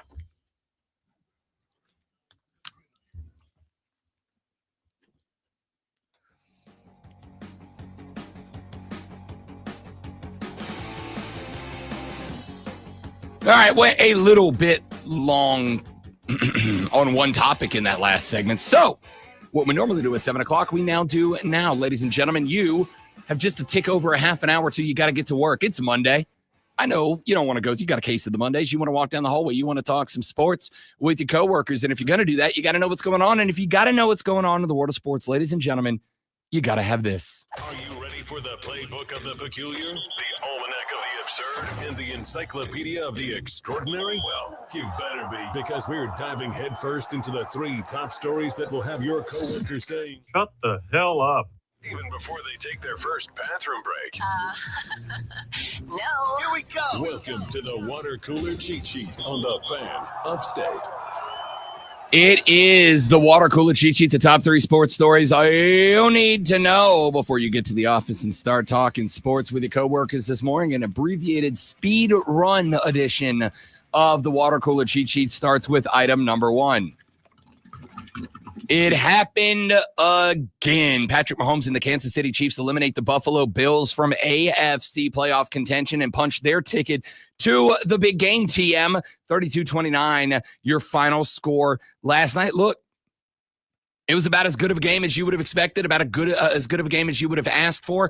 Josh Allen and the Bills had an opportunity late in the game, about $1.50 left to play with the football, driving down 3, a chance to get the tie or the go-ahead score. And instead, Steve Spagnuolo's defense was just all over Josh Allen like stink on poop, as the old expression goes, and wouldn't let him get comfortable. Allen didn't have a bad night. 22 of 34, 237, 2 touchdowns. In fact, was right there in the wheelhouse with Patrick Mahomes, 18 of 26 for 245 and a touch on the ground. The Bills actually outgained Kansas City, 147 to 135, but Kansas City punched it in 3 times. Mahomes had 2 running scores, and Kareem Hunt had 1 as well. Poof. 85 yards for Xavier Worthy, 60 for Juju Smith-Schuster for the Kansas City Chiefs. And as far as team stats go, again, with a couple of major exceptions, pretty similar. But it was, to me, the stat that jumped off the page the most at me. The Kansas City Chiefs, 5 of 9, about 56% on third downs. Josh Allen, the Bills, 5 of 14 on third down. If you can't move the sticks on third down, you can't win the football game. That's all there is to it. 55-23, the Philadelphia Eagles end the dream of the upstart Washington Commanders. Again, not a bad day for Jaden Daniels in this one. 29 of 48, 255, a tutty and a pick, but Washington really struggling to run the football. Jaden had 48 yards on the ground. He was your leading rusher for the Washington Commanders. Also had more than, right at half of the rushing yards for the team. No other commander had more than 36 yards. That was Brian Robinson Jr. Of course, Saquon Barkley was a dog. 15 carries, $118, and 3 of Philadelphia's, this is not a verbal typo, 7 rushing touchdowns. He had 3, Jalen had 3, and former Clemson Tiger Will Shipley scored late in this one for the Eagles. He had 4 carries for 77 yards, including a 57-yard rip that effectively, not that the dagger already wasn't sunk with Philly putting up 21 points in the fourth quarter, and but the dagger. That team was so excited for him after he scored that touchdown. Yeah, he got the. You saw Saquon ran out there to him and everything. He did. I'm curious though, who do Clemson fans root for? Because you got Nuke Hopkins with the Chiefs, and you got Will Shipley with the Eagles. Yeah, I don't think that's. I think you root for your boys, right? I think it's one of those spots. It's kind of like when you got 2 sons on 2 teams playing each other. You're not rooting for a team. You're rooting for the fellas. Shipley was, you could tell how much Will Shipley was a soul guy for that team last night. Not only did Saquon Barkley run out there to Selly the tutty with him in the postgame, Saquon was getting interviewed after the game was over by Aaron Andrews, and he shouted out Will Shipley by name in the postgame. That was fantastic too. Philly will represent the NFC, Kansas City, the AFC in the big game TM coming up down in New Orleans. Let's jump to item number 2. Ohio State defensive coordinator Jim Knowles is Ohio State defensive coordinator no mas as he is headed over to a conference rival. Jim Knowles finalizing a deal to replace Tom Allen, the new Clemson DC, who left Penn State for the same job. Jim Knowles will leave the Buckeyes. Alarm. I mean, Ohio State fans should be alarmed. Jim Knowles led that team to be the number 1 defense in football this year and now moves over to Penn State, a 3-year deal that will average $3.1 million per season. He will not only become the highest paid defensive coordinator in college football, he is also believed, though we do not get all of the salaries from private institutions, he is believed to be the first coordinator in football to have a base salary of at least $3.3 million. He made a $2.2 million base last year. His compensation did threaten $3 million with incentives after the Buckeyes got to and won the national championship at the end of the year. He will now have a guaranteed $3 million in the bank at the conclusion of next year. James Franklin ups his coordinator game by taking away Ryan Days. I should be mad, but go get your money, dude. I mean, how can you be mad about that? That's a lot of money. Mm-hmm. It is. I just like to point out, and I'm not saying that this is true about Zoe, but I am saying it's true about a lot of y'all. Funny how a coordinator gets to just bail on his team and go get $3 million, and everybody's like, "Yeah, that boy go get that money." But when a player does it, shenanigans! I wouldn't say everybody. There's a lot of Ohio State fans pretty angry over it. Sure. So I mean, Sure. Point stance. All right, very quickly, let's get to item number 3. The Carolina Hurricanes on Friday rocked the National Hockey League by not only sending away one of their established fan favorites and Marty Necas, they also ended up rocking the league by trading him to bring in star winger Mikko Rantanen. This was a huge coup for the Carolina Hurricanes as they grabbed one of the best players in the National Hockey League to come over and join the team in Raleigh. But it was also a very interesting move because Mikko Rantanen is on the final year of his contract and is slated at the end of this year to become an unrestricted free agent, meaning that the Canes, if they cannot get him re-signed, would have sent away a longtime producer and fan favorite in Marty Necas in order to bring in a great rental player for a year. But That's not the news. The news is that yesterday, their GM Eric Tolsky came out and said that the Canes have the desire and they believe they have the financial flexibility to give Rantanen the massive contract that he is seeking before unrestricted free agency ends up getting here. The 28-year-old had contract demands that created a significant impact with the Avalanche. He had been with the Avs for 10 years, was a fan favorite out there as well. But when it came down to it, the Avs said, look, we just don't have the money to give you a blockbuster deal and put anybody around you. So they decided to go ahead and make the trade, bring Marty Necas over, who, by the way, in his first game as an Avalanche, did have 2 points in an OT win. Carolina Hurricanes rolling the dice on this. If they are able to sign this cat to a long-term deal, this could end up being the move that takes the Canes from being a perennial conference contender to being a consistent Stanley Cup threat. But he wants a massive contract. Will they have that much room? Tolsky estimated the team is looking at somewhere in the neighborhood of $38 million in cap space. And per CBA rules, the Canes would be the only team in the league that are able to give Rantanen an 8-year contract, which may make him a little bit more attractive to the squad. There is also one more factor that the Hurricanes put into play, and that is that Rantanen is big on being with the boys. Sebastian Aho is a fellow Finn, and he likes being with the boys. So they are going to let Aho be recruiter number 1 to keep Rantanen in the building. They are also going to likely go ahead and make that offer of the 8-year blockbuster contract, which would lock up one of the 6 or 7 best players in the NHL onto the Hurricanes roster for a very long time. Ladies and gentlemen, as we wind down football season, 2 weeks until the big game TM, we're going to start getting a little hockey. We're going to get a little college basketball on the show. The Clemson Tigers, quietly a very much contender in the ACC. On the flip side, South Carolina can't win a conference game. There's a reason for that. We'll talk some basketball later in the show. We'll keep going with football and more. Rob Alonso and you, the Rob Brown Show, is on the Fan Upstate.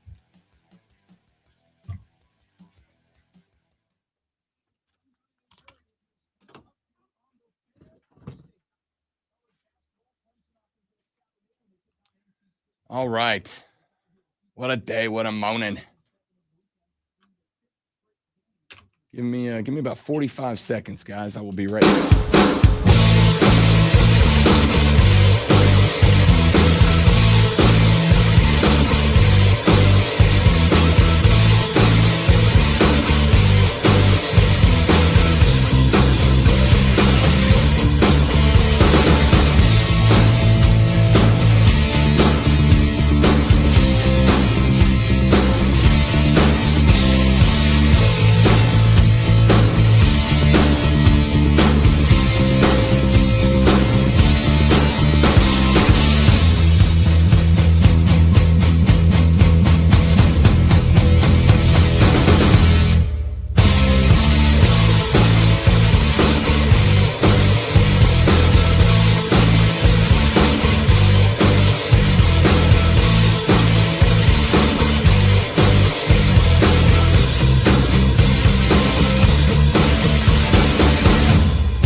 I don't feel too bad for Josh. He's a millionaire.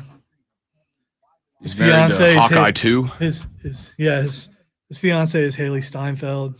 He's doing all right.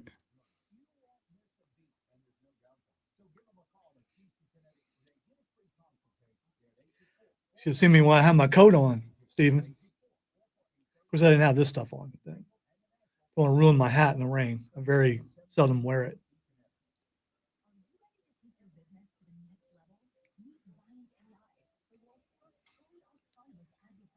This is just to annoy the haters.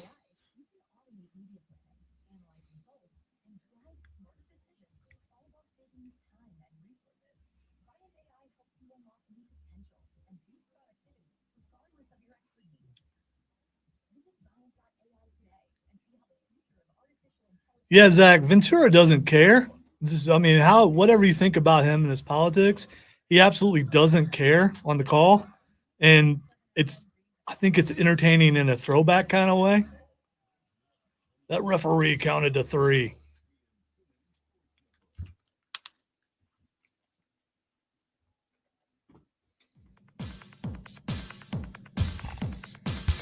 The Rob Brown Show back on your radio. It's the Fan Upstate breaking down yesterday's AFC and NFC championship games. The Philadelphia Eagles put a 55 spot up on the Washington Commanders. We've spent quite a bit of time, obviously, talking Chiefs and Bills, as that was the marquee matchup of the weekend. Look, my thought on the NFC Championship was that this is going to go one of two ways. The Commanders are going to prove that they are legitimate. It is not a narrative. It is actually a good football team. And I do think they are a good football team. I think they were a good football team. And last night it got proved that they were punching above their weight class. That's just all there was to it. They were punching above their weight class last night. They were punching above their weight class all year, and they just kept landing blows. But at some point, and this is something that a lot of teams have to learn, if you are leaning solely on a quarterback, that's going to bite you. The reason the Chiefs have been so good for so long is that even though they have a starting quarterback in Patrick Mahomes that can be leaned on, if you solely lean on that guy, you're not going to get anywhere. There's some good players in Washington. Dan Quinn had some really good players on that football team. Terry McLaurin has had a breakout By year. the way, that was the key. That's they shut McLaurin down. For sure. And he was that offense, especially in the playoffs for Washington. And when they shut him down, they didn't really have Zach Ertz had a great game. But as I think I saw earlier, he wishes he was 22 again because he's an older guy. But Zach Ertz was like the only receiver they had other than McLaurin. With very few exceptions, if your best receiver's game is a tight end, unless you have a Kittle, unless you have a Kelsey, and Zach Ertz is very good. I don't know, very good. I don't know that I put him in the conversation with Kittle and Kelsey as like, if this guy has a big game, you've got a chance. Zach Ertz is very good. But if Zach Ertz is the only guy, McLaurin had 3 grabs, De'Ami Brown, and keep in mind, go back to that Detroit game. Coming into that game, one of the big storylines about Washington v. Detroit was that Amon-Ra St. Brown had said coming into that game that, he was keeping the list and De'Ami Brown was on the list of guys that were drafted before him that he wanted to prove he was better than. And he kind of not like openly disrespected De'Ami Brown, but did a little bit. And De'Ami Brown went into that game and had a massive game. De'Ami Brown in this one had 3 snags for 42 yards, 24 of that all on one catch. McLaurin had 51 yards, 36 of that came on one catch. Zach Ertz had 11 snags. If you show me a game in which a tight end, and I include Travis Kelce in this, I include George Kittle in this, I include the best pass-catching tight ends in the NFL. If you show me a game where a tight end has 11 catches to lead the team in snags, I'm gonna bet that team lost way more often than they won. I'm going to assume that's the case because what that's telling me is the defense on the other side of the football said, we believe that if we take away the easy wide receiver stuff on the outside, if we just throw some dudes into that defensive backfield and take that away, we don't think you can run the ball and win. Well, If I see a tight end has 11 snags, I'm going instantly to look at the rushing numbers. The Commanders had 99 rushing yards and 1 touchdown. 48, and that tutty came from Jaden Daniels. Another thing, even if you have a Lamar Jackson, a Josh Allen, hell, if you have a Michael Vick, if your quarterback leads in rushing yards and it's not like 100 yards or more, you probably lost that game. And here we are. 48 yards led the Commanders' rushing total of 99. It kind of is what it is in that spot, right? All the NFC title game came down to me was this. Philadelphia was bigger, stronger, had more players, and was just able to do and take what they wanted from the Commanders. The Commanders just didn't have the talent on that side of the ball. I think the Commanders are a team that had and showed a lot of heart. I think they are to be commended for the season that they had. But I said this back in hour number 1, and I'll say it again now. I don't think, usually when a team goes in there and they have a game like this, one of the catchphrases that we will say the next day is, oh, this team's still a year away. I think the Commanders might be 2 years away. I think they outplayed quite a bit. I think they caught a bunch of teams by surprise, including Detroit last week on the road. I think the tape is now out. That is not me saying I think Jaden Daniels is going to have like a historic sophomore slump, but I think he comes back to the pack a little bit. That's from maybe the biggest Jaden Daniels guy in radio. I think he's going to come back to the pack a little bit. I think the Commanders. There's no maybe there, by the way. So, well, I mean, there is a maybe. He could come out next year and no, shock I mean, the you world. are the biggest Jaden fan. Oh, okay. Yeah, for that's sure. For sure. He made me a lot of money this year. All those other things you're right about. I think this team, it was proven yesterday. I think this team is 2 years out. I think in 2 years, they are going to be an absolute bunch of studs if they can get some guys to stick around. But I think they need probably 2 good draft classes where they come up with like 3 or 4 starters. I think they need a massive free agency class down the line. I don't know where that's coming from. I mean, they've got the money to spend. They've got an ownership group who in 1 year proved that they are not only more willing to, but they will be more successfully able to invest and spend money than the previous ownership. I laughed my ass off, dude, because I was doing the Saturday show. Jake Assam was in for Cody Decker, and we were talking about at one point, because as we do a national show, we're obviously obligated to talk about the Dallas Cowboys. That's in the secret group text we get every morning. We were talking about the fact. Man, thank you for the smile. You're welcome. We were talking about the fact that Jerry Jones decided to promote their offensive coordinator Brian Schottenheimer to HC. This is a cat who has been historically bounce around the league, unable to consistently maintain a role on anybody's coaching staff. And again, a lot of that has to do with, coaching staff turnover. Anytime there's a head coaching change, ordinarily everybody on the staff's out, so the new guy can bring in whoever he wants in, whatever. But he is known, since he showed up in Dallas, to be another JJ yes man. And like I talked about on Friday, I was kind of making the joke that if when JJ hires another yes man to be the HC and the Big D, Wire to Wire with Cole Bryson and Diesel becomes must listen radio, because I think Cole may have a full-on anxiety attack on the air. He may have a full mental breakdown on the air. And I talked to Cole on Saturday just because I was curious about it. And he is, and he does. And Wire to Wire today from 3 to 7 is must listen radio, like I said it would be.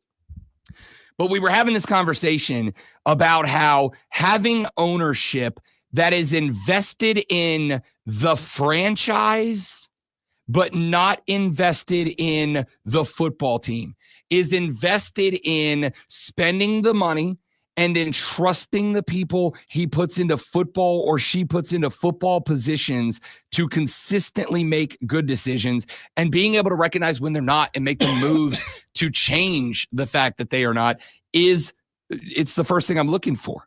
You can say that that is true about the Philadelphia Eagles. They're going to Super Bowl 2 in 3 years. You can say that that is true about the Kansas City Chiefs. They are going to Super Bowl, 4 in 5 years, and on the verge of having the first three-peat in NFL history. You can say that about teams that are consistently at the top of the game, and you can say the opposite about teams that are consistently at the bottom. I said on that show as I was slapping my own team. I have an owner that is the antithesis of Jerry Jones. I have an owner that is completely divested from the franchise and the product.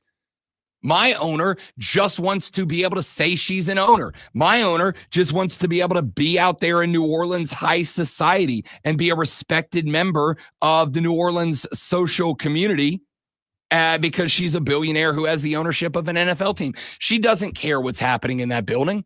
She's going to let Mickey Loomis continue to do stuff. Do you know who, after we lost out on Aaron Glenn, who is now the head coach with the Jets, we were going after Joe Brady, the offensive coordinator for the Bills. He just said flat out on Friday or on Saturday, no, I'm out. I don't want that job. The assumption around the league right now, I don't know if it's true or not, but I believe it is because I blame most of our problems on it, is that he just didn't want to work with general manager Mickey Loomis. There's reports all over the place that the Saints are the last team to hire a head coach because nobody wants to work with Mickey Loomis right now. And has Gail Benson stepped in and made a change? Has she done anything? No. But she's damn sure at all these late night black tie philanthropic events showing off, right? Divested from the program. That's a problem. I look at the Washington Commanders and I say they got rid of an owner who wanted to own the team to A, profit off of it, and B, just be able to do whatever he wanted in his life because everybody says that's an NFL owner. Don't look Mr. Snyder in the eyes, right? He gets out of the way. Josh Harris and Magic Johnson come in, and would you look at that? They spent some money. They let a general manager run the draft class, and just like that, the Washington Commanders are there. The problem is that Dan Snyder, in control of that franchise for 24 years or whatever it was, by being Dan Snyder, put that program so far behind the eight ball, I think it's going to take them 2 years to dig out, not one. I think they'll be back as a playoff team next year. Hell, I think that they'll probably be a wild card team again because I don't think Philly's going anywhere, though I could be wrong. We'll find out what the offseason looks like for Philadelphia because, you know, you make a run like this, teams start to be willing to pay to pick off your guys. But that's what happens with ownership who is invested in the franchise but allow football people to make the football decisions around the front office. So I like this Commanders team a lot. I think any team that gets to 12-5 on the regular season should be commended, and they should be commended. I think that they decided to roll with the quarterback that I told all of you going into the draft was going to be the best quarterback in this draft, Jaden Daniels. That proved out. But at the end of the day, when you look at it roster to roster, Philadelphia's just better. They're just bad. I don't think that there is a position on the football field right now that I would say the Commanders are better than the Eagles or the Chiefs, frankly, maybe, or the Bills. I think you can say Jaden Daniels is the best rookie. Would I say Jaden Daniels is definitively better than Jalen Hurts right now? I can't say yes to that. Jalen Hurts yesterday, 246 and a touchdown, and never got out of control with the football. Never looked like he was going to be a problem for this football team. Would you say that they are better at the running back? Not after yesterday. Obviously not with Saquon Barkley. But even if we took Barkley, I don't know if I can say that. Would you say they're better at any one spot? Somebody pointed out, and I think this is fair, A.J. Brown. And this is to kind of just give you a mindset of what I saw out of the Commanders yesterday. A.J. Brown, if I flipped him over and put him on the Washington Commanders squad, A.J. Brown looks like a tight end over there, right? I mean, he's like 6'2", 225. He's not a monster, but he's a big dude. A.J. Brown would without a doubt be one of the best players on the Commanders roster. He's a good player on the Eagles roster. Dallas Goedert. I think I would be comfortable, even though the numbers didn't. Dallas Goedert had 7 grabs for 85 yards yesterday. I'd put him on par with, if not better than Zach Ertz, and Zach Ertz was the best thing the Commanders had to work with yesterday. When you look at this Eagles team, they're just loaded, and the Commanders still feel like they are some time away from being like big dog competitive. I think they are absolutely competitive in the NFC. I think they will absolutely be back in the playoffs next year. I think there's even the chance that they could throw another upset onto the board next year, but it would be an upset. The Eagles are just bigger, badder, tougher than the just bigger, badder, and tougher than the Commanders were. Here's my question, and I'll say this. If you'd have said this 2 years ago, I think I would have probably said you're kind of crazy. But, Lonzo, my favorite thing about this Super Bowl is that this is, even though it may not feel like it, at least not just by looking at it on paper, this Super Bowl is just going to be two teams slugging it out. There's just two teams beating the hell out of each other for 4 quarters. Yeah, I'm looking forward to it. And I think there's very little, outside of Xavier Worthy, there's very little finesse between these two teams this is anymore. probably this is the matchup where you think it's going to be very low scoring, like 10-7 or something like that.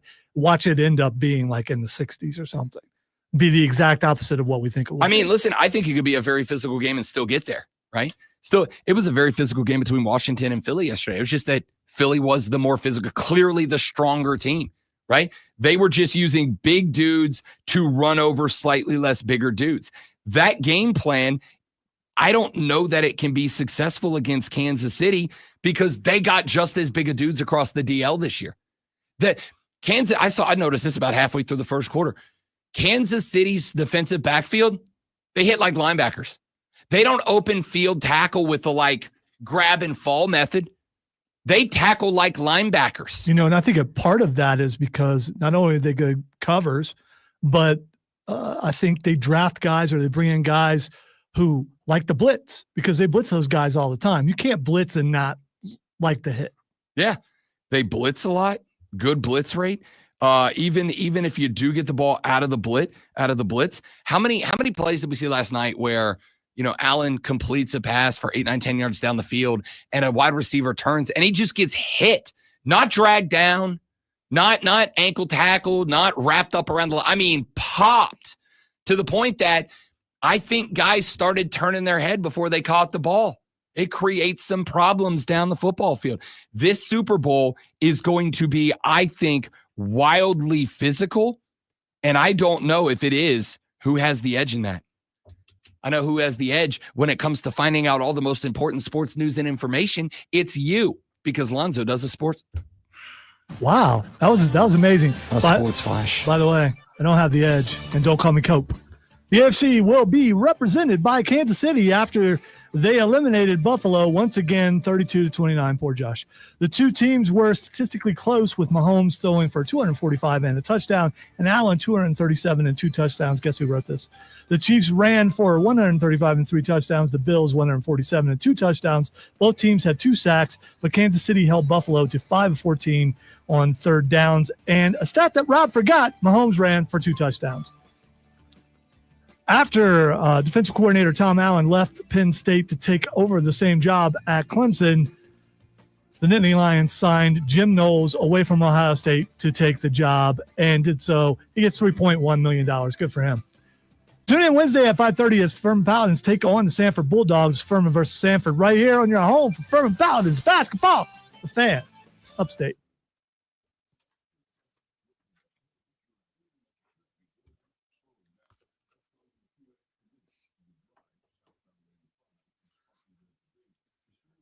It was, James, and still that pass was almost completed.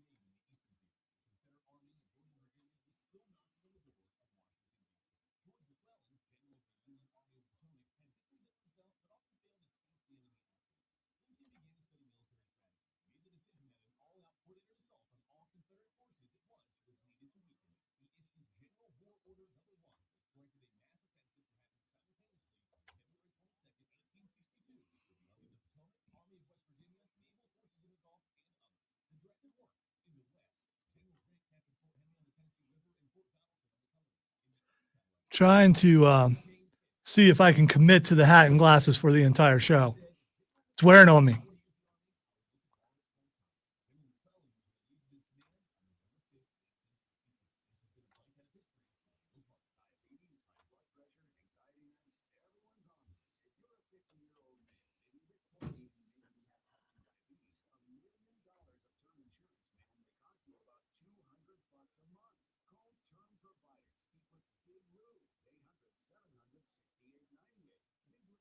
Yeah, not only that, there are 3 defenders around it too, and he still almost caught it.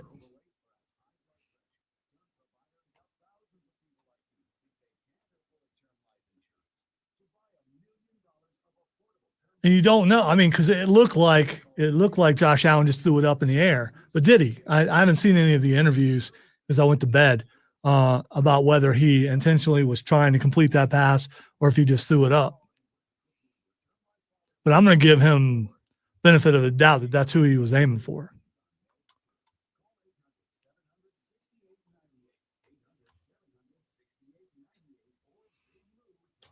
And if that indeed is who he was aiming for, with 3 guys on him, that was an amazing pass. That would have been an amazing catch. But he wasn't caught. It wasn't caught. And the refs had nothing to do with him dropping that ball. As far as I know. Could have like distracted him or something.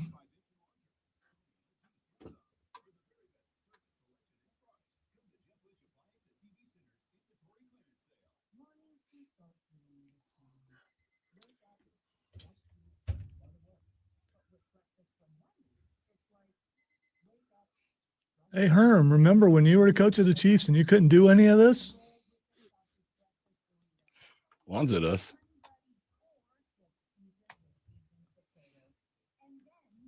That's the thing. I waited like 40 years before my team finally won the Super Bowl. And now they're winning it or almost in it every single year.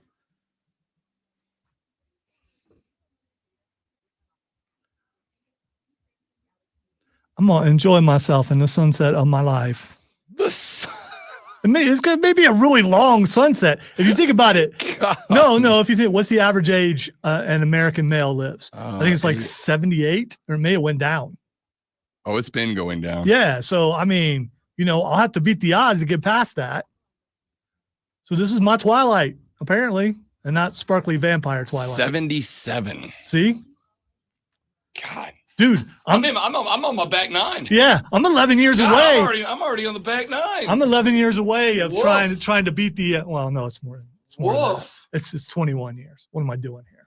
I'm not that close. Do better math, Reitzel.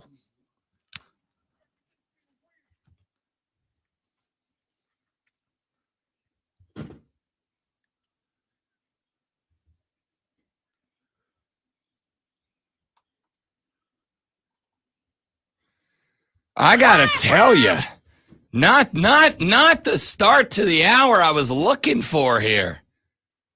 Lonzo just deciding to kick the legs out from me, not on purpose, not intentionally. You? Oh, it's worse for you. Yes, it is. All right, so we're at the break, and by the way, you can come hang out and you can see all of these fantastic interactions take place yourself by joining us on the live stream at facebook.com/thefanupstate, the Fan Upstate on YouTube, or the Rob Brown Show on Facebook, on YouTube, and on Twitch. Just search the Rob Brown Show or the Fan Upstate across those platforms and come join us for our live stream. We are live every morning, all 4 hours of the show on the stream. So we're at the break. And I didn't see what was on, but obviously Herm Edwards was on TV. And Lonzo said, "Hey, Herm, remember when you were the coach of the Chiefs and you couldn't do all this?" And I said, "Lonzo, the old Pepperidge Farm remembers meme." I said, "Lonzo remembers." And Lonzo said, "Look, man, I waited 40 years of my life for my team to win the Super Bowl. And now that they have, and they are a player in it every single year, I'm going to," and I don't know the exact quote, but it was pretty close to, "I'm going to enjoy it in the sunset of my life." End quote. To which I just went, golly, man. Jeez, that's rough. And Lonzo said, it's a long setup to it, but hold with me. Lonzo said, well, yeah, man, like the average man in America makes it to what? Like 78? And I went and looked it up, and Lonzo's all over it. The average American male's life expectancy in the United States of America is 77.43 years. Okay? To which I then did the math in my head, as I am now less than a month away from turning 40 years of age, and came to the realization that, like it or not, and I don't, I'm on the back nine already. I honestly thought like 40's the turn, right? Like 40's the turn of the back nine. I'm on the 16 and I can see 18 over there. Yeah. I don't like that. Lonzo can see the clubhouse. All right. I thought like, you know, you hit 40, you make the turn. 40 puts you on the back nine. That's when you kind of gotta button down and go, all right. You know, I got half my ride left. Like now's the time to get serious. I should probably try to start becoming a little bit more successful in my life at this point. And yet, for whatever reason, Lonzo decided to bring it up. I went and looked and recognized during that break, oh no, I get to start dealing with my own mortality now. I'm not making the turn on to 9. I'm playing 11. Dude, I went out and got the smart car because I knew where I was. It's as I said, when I got the smart car, this could be the last car I ever owned, probably. Man, this you know what? But some people don't look at it and go, "Oh, I'm not even close. I'm not even close." You got to look at it and realize, you know, mortality is what it is, and you're going to get there eventually. And once you get over a certain age, it moves fast. It moves so fast. I was during the game last night. I was texting with a buddy back and forth. And I don't even remember how the conversation came up. We were obviously texting back and forth about the games. But buddy, my big Clemson guy, he was all pumped about NFC Championship game legend Will Shipley, who, by the way, also caused the fumble on special teams, 77 rushing yards and a touchdown. I told my wife, I was like, Clemson fans are going nuts right now. Oh, yeah. She's like, why? It's because that's Will Shipley. That's you know, again, good for him. Hell yeah. I love the celebration for him when he got I really liked Will Shipley as a player. A lot of people thought that I didn't because last season or season before last, I was like, you gotta make the switch to Phil Maffa. Like Shipley, I love Shipley, but he ain't it. And a lot of people thought that like I didn't like. I like Will Shipley a lot. Will Shipley is like the definition of the hustle monster player, right? You know, we love us a hustle monster on this show. We love a hustle monster on this show. I love Will Shipley. He's a hustle monster player. Just kind of one of those guys that like he's got enough talent to be on an NFL roster, but he's not really he's not a superstar, right? Will Shipley was a hustle monster last night, as he's been his entire career. Deserved the shout out from Saquon in the post game, without a doubt. I was texting with a buddy of mine who was all pumped up about 2025 NFC Championship game legend Will Shipley. And when the game came to the Philly game came to its conclusion, when we were kind of signing off of the conversation, all right, bud, see you this weekend for the Rumble. When we were signing off of this conversation, he's like, bro, isn't it weird that we were texting like 3 days ago about Clemson's home loss to Louisville and how that screwed him out of the playoffs? Isn't it weird that we were talking, like, it feels like we were talking a week ago about week 1 of the season? I was like, yeah, bruh. Yeah. It feels to me like this season lasted like 3 weeks, man. It feels like yesterday, Zoe and I were coming in here and going, we're back, baby. It's football season. We're back. Show prep just got easier for the next 6 months. We're back. It feels like yesterday, the boss was calling me down to the office going, hey, man, like, I know you always bring it, but it's football season. It's time to stuff the coffers. We need the Rob Brown Show at its best so we can make that cheddar for the fan upstate. And I was like, done and done. Let's go. Football season. We're in our prime. Let's hit it. All that happened like 2 days ago. And then Lonzo hits me with, hey, bud, you know you're like past the halfway point of the ride, right? Like if we're on a roller coaster, you know, every roller coaster, like you go up the first hill and you got that first, and then about midway through the ride, they got to reset the momentum on the ride. So there's like the second baby hill with the second little chain that brings you up to the second half of the ride. That's it. I'm past that. I'm on like the second set of loop-de-loops right now, man. I'm on the back half. I'm playing 11. This is rough. Especially when that thing that's going to hit in a couple of weeks happens for you. You know, and what's funny about it is, because I will turn 40 at the end of next month, as has just been alluded to. I believe people say Lord and Lord. Look who is almost 40. I had Zoe. Now I'm reevaluating. I had, honestly, a ways back, like a handful of months ago, I had kind of hit the acceptance. I think when you hit milestones, like there's a little bit of dread, and then eventually that dread kind of makes way of acceptance. And then for me, that acceptance eventually turns into celebration, right? Like eventually you're like, hell yeah, I'm 40, dude. This is awesome. This is the prime. Men hit their prime in their 40s. If you ask men in their 40s, that's when you hit your prime. And so I had not just accepted it, kind of celebrated a little bit. The wife, I haven't said this yet. You know what? The wife's taking me down to New Orleans for 40. She's never been. You have said that. You said it on the air. Not only is she taking me down to New Orleans for the 40th, we're putting it a couple weeks back. We're going out for St. Patrick's Day weekend. That's my favorite weekend in New Orleans, Louisiana. You get all the big party in Mardi Gras without all the tourists. It's the best. So she and my little brother put together a trip down to the NOLA, down to the 504 for Mardi Gras weekend, my favorite weekend on the calendar in New Orleans, Louisiana. I have not only accepted 40, I began to celebrate it. And then Zoe this morning's like, you do know that means you're almost dead, right? Here's the thing, though. You can still have life goals. You can still have sports goals. I'm curious, have you met your sports goals? As far as life goals go, my life goal now is to keep on living. I've met all my life goals. I've met all my life goals. Everything that I dreamt about doing, I've done. And you may say, yeah, but you can go do somewhat. Fine, but I've already met all my life goals. All right, so now I have sports goals, and that's part of what I want my teams to do. And I have a chance, something that not too many people can say, for my favorite college team to win a national championship and my favorite NFL team to win a Super Bowl in the same year. That's my sports goal. I have nothing to do with it. I can't make it happen or not make it happen. According to some people, the referees can, but I'm not a referee. So that's a sports goal. You probably still have goals and you can meet those. It doesn't mean you give up on life after you've met your goals. Usually you find more goals.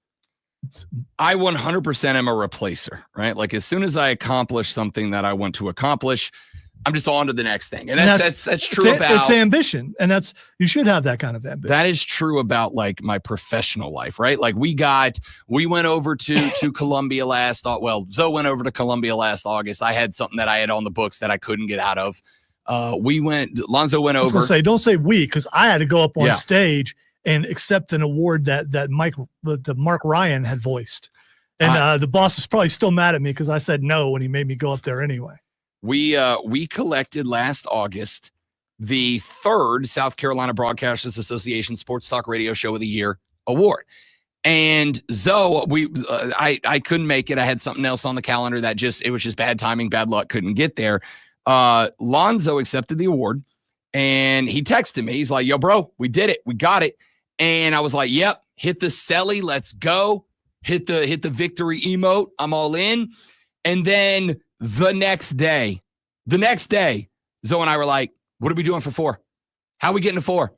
The next day, we're like, yo, you know what we should do? We should do a better job of like keeping track of the interviews we're doing, keeping track of our great segments, keeping track of the milestones, keeping track of this, keeping track. I'm not saying we've done that. I'm saying we said that we should do that because I said life goals and I said sports goals. Said nothing about work goals because sometimes those. No, are I'm hard using to it to keep. make a point. Yeah, okay. I'm using it to make a point. The point is, as soon as we got 3, my brain immediately shifted to how are we getting 4? How are we going to go 4 time? I want to be able to get up there and hold up that 4 when we get the opportunity. All right, should I throw that into my sports goal? Because if the Chiefs three-peat, we also three-peat. That is also true. That's pretty amazing. We are striving for the three-peat, something that I can't say it hasn't, something I'm unsure if it's ever been done in the history of the SEBAs, something I know has never happened on this station. I want to hang up the three-peat, and I want to hang up the 4. Dude, Chris Miller. I mean, well, I'm talking for best sports show. Okay. Chris Miller is like 17-peated. That dude wins every Right? year. So 17-peated, and unfortunately made the realization that I am not going to be up against him for that award this year. Don't have the tape. Don't have the qualifications for it. It's a bummer. But at the same time, I'm good with that because I wasn't winning in anyway. All right. Wouldn't matter if I was. The dude is about to a 14-peat. The point is ambition. I'm always on to the next thing. The next thing for hitting the 40 as we get down there for St. Patty's Day, for instance, the goal has been get the lady to New Orleans so she can kind of experience a little bit of where I come from and why I am the way I am. Which is a question she's asked me many times. Why are you the way you are? I don't know. I want to get it down there. Now, once we tick that one off, the next goal is going to be, okay, now I got to get it down there for Mardi Gras. Now I got to get it down there for the big one. Saturday night, give you another example. Saturday night was a dope night at the Greenville Swamp Rabbits game. It was NASCAR night. Do you know what I got to do? Part of the reason I'm so hoarse. Do you know what I got to do before that? I got to, on the PA, introduce three-time NASCAR Cup Series champion Joey Logano onto the ice. I got to introduce, I don't even know, one-time Sprint Cup champion. How many other awards has the guy ever won? I got to introduce Kyle Busch, my guy. I got to introduce my favorite driver of all time onto the ice. I got to introduce Bubba Wallace onto the ice. I got to introduce Rookie of the Year Carson Hocevar onto the ice. I got to hang out with all these dudes and have conversations with them before they went out there. Hey, goes Zoe. Got the chance to go grab the selfie with Kyle Busch. Got to grab it with Bubba Wallace. Got to grab one with Joey Logano. That's badass for me. And do you know what I immediately them except said? One looked like they were happy to be there. The other one was like, who is this guy? But Bubba, all right, you got to understand. Bubba Wallace is, for a variety of reasons that we can have a conversation with at a different time, not the most popular driver on the circuit. I'm going to put it this way. I'll tell you why you'll like this cat. Bubba Wallace got introduced by me to a chorus of boos from NASCAR fans in the arena. You know what that dude did when he was getting booed by an arena full of fans, though? He walked out to center ice. He took a look around like a wrestler whose pyro just went off. He held the hands up and he went, "Give it to me. Give me everything you got." I was like, hell yeah, my guy. Get some. Big fan. So, but the point is, after that was over, I got to go and hang out with, for a few minutes, the president of Darlington, of the Lady in Black, right on down the road. You're Right? talking about the raceway. Yes. Because I don't think Darlington, the city, actually has Yes. a president. I could be Darlington wrong. Raceway sent over their Goodyear 400 pace car, and the president drove it on over. And so I was sitting up in the rafters talking to the president of Darlington Speedway, and he was like, you a NASCAR fan?" I said, "Yep, this is a dream night for me. I'm a NASCAR guy. I'm a big Kyle Busch guy." I said, interestingly enough, since I moved here, I told him kind of I've been here 5 years, and Darlington is like the last Carolina bucket list event I have to go to. Now, the fall race at Darlington always falls on the wife's birthday weekend, right? So I can't make that one. I said, I got to get over at some point to the spring race. They got 2 races at Darlington, one in the spring, one in the fall. And unfortunately, not unfortunately, I don't care. The wife's birthday is the most important holiday on my calendar. I can't go to the fall race, but I can go to the spring race. And I told him that. I'm like, yeah, I got, like, me and the boys are putting together a plan to get over this. I don't care what it takes. I got to get there. And he hands me his card and he goes, "Yeah, man, pop me an email. I'll get you down to the pit. Like, I'll give you, I can't put you on in a car or anything, but like, I'll give you an experience." And I was like, absolutely. Well, we all Let's do know this. you ain't getting in the car, so. Listen, I'm like 50 pounds lighter than I No, was. it's then, not. okay? All right? It's your height. No, Come it was on. not. It was not the height. Oh, Carson you- Hocevar's taller than me. Yeah, but you made it sound like it was your height. No, it was not the height. It was my fat gut and lack of flexibility that I couldn't get into a stock car. I'm doing it. When we go up there again this year, your boy's getting in that damn car. I don't care if they have to butter me up on the sides and push me through. I'm getting in. But he goes, "Shoot me, like, we'll hook you up. We'll get you a ticket. You have a weekend." I was like, yeah, absolutely done and done. That's next on the list.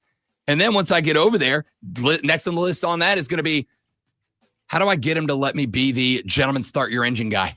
That's next up. I got to figure out how to become a celebrity so I can do that. It's always about moving your goal forward, even if Lonzo uses a break to point out the fact that I'm on 11 of 18 in my life when I had not thought about that yet. Thanks, so. I still would like to make it to Arrowhead. Still haven't done that yet. That would be kind of cool. I know a guy at GSP. We can get you on a flight up there. Yeah, that's not happening. All right. Give me a Winnebago, and then we're talking. Here's what we got coming up. Next segment, let's get back to the AFC and NFC Championship game. The Chiefs and the Eagles advance to the Super Bowl. The big game, TM. Down in I'm allowed to say it there because we're talking about the game. I just really like the joke. We'll talk more about those. We got to get some college basketball. John Blau with the Post and Courier swinging by in about 20 minutes. We'll talk some Clemson basketball with him. They're quietly having a very good season right down the road. We'll talk some Clemson athletics with John. Final hour of the show belongs exclusively to you, ladies and gentlemen. The Rob Brown Show, the Fan Upstate.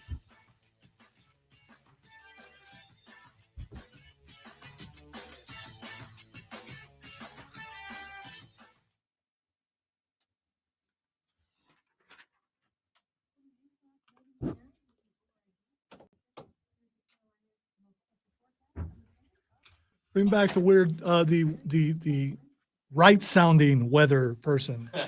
That's it.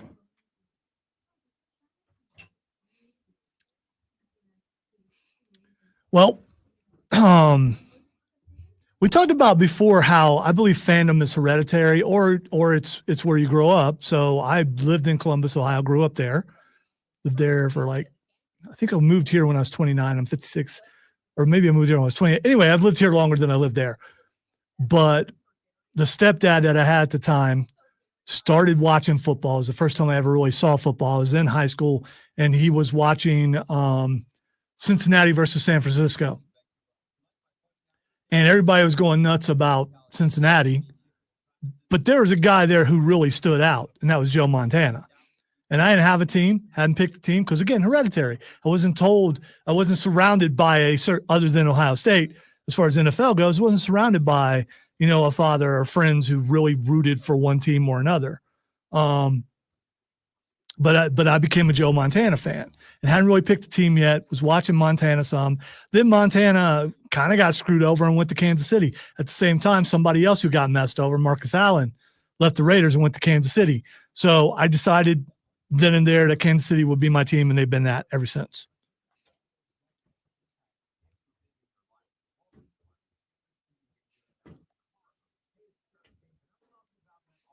And it was a long journey with bad quarterbacks and bad coaches to get to where we are now. So I'm going to enjoy it.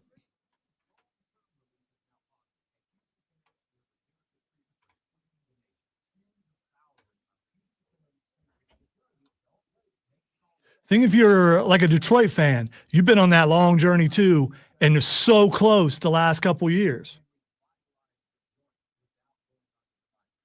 Love that game.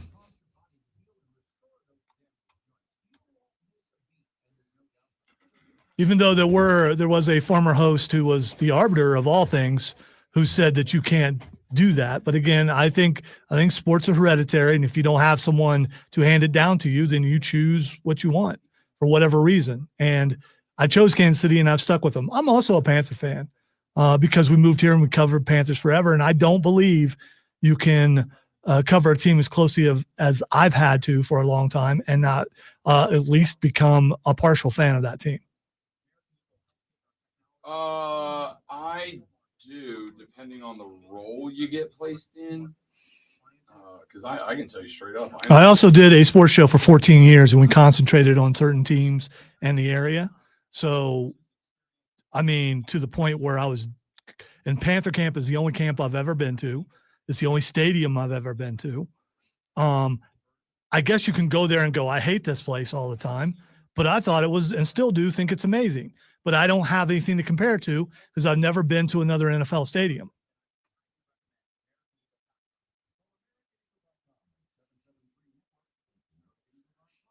You're only a Browns fan by hereditary means. I don't think you choose to be a Browns fan. I apologize for cutting you off.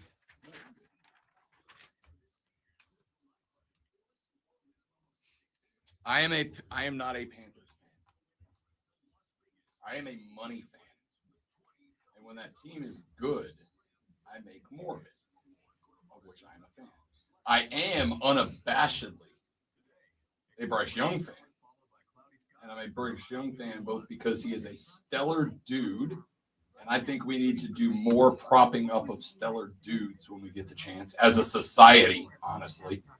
He's a stellar dude, and on top of that, my dude took an inordinate amount of criticism, in my opinion. So I turned into a defender, and within that, ended up becoming even more of a fan.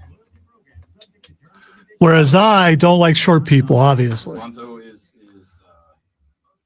a heightist. It's gross, and we won't stand for it here. I don't know, does that work? Heightist? He is a believer in vertical superiority. He's a vertical superiorist.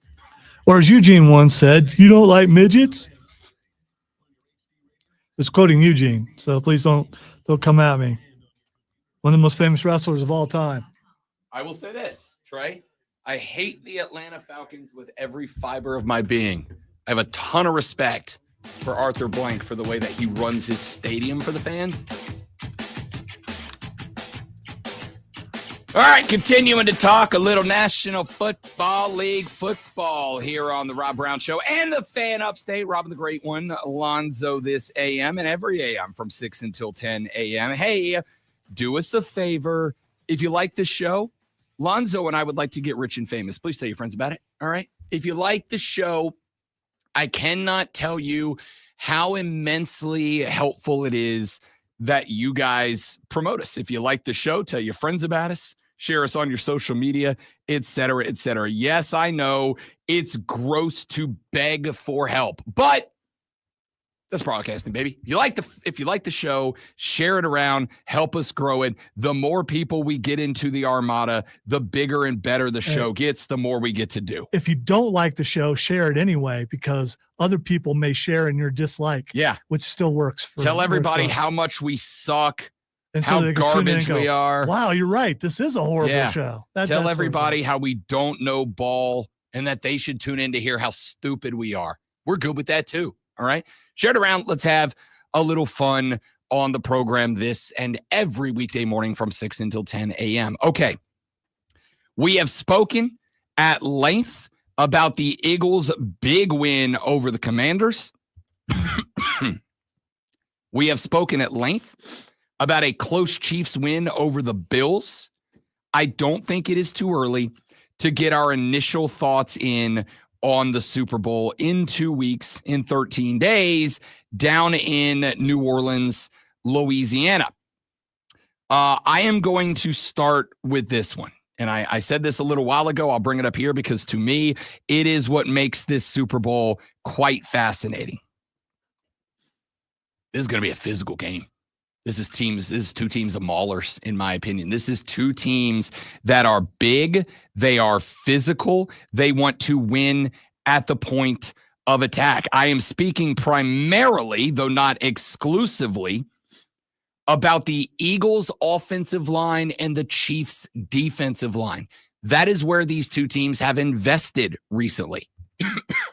It is the Eagles' offensive line. In fact, to the point, and I reserve the right to change my mind and change my opinion as we get closer to the game. But right now, this early on Monday, 13 days out from the contest, Zoe, I am willing to say this.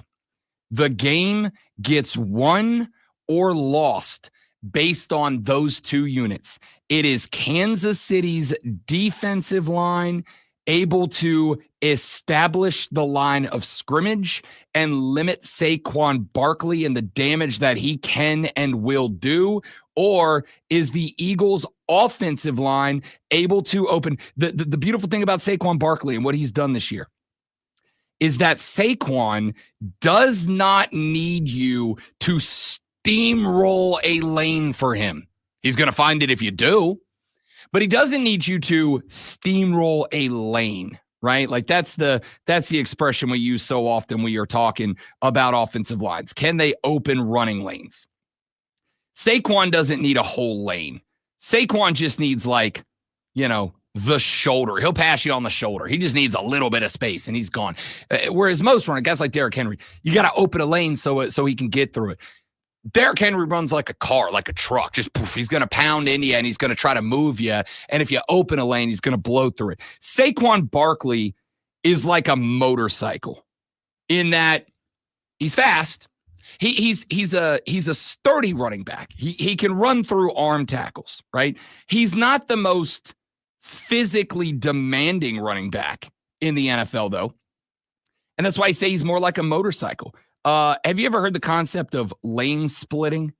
Lane splitting is what guys on motorcycles do. It's legal in some states, not in others. So don't do it. I do not believe it is legal. In fact, I don't think it's legal in South Carolina. But lane splitting is something that in many states motorcycles are allowed to do. That is effectively when you're driving through traffic, if you have the room to pass between two vehicles, you're allowed to do it.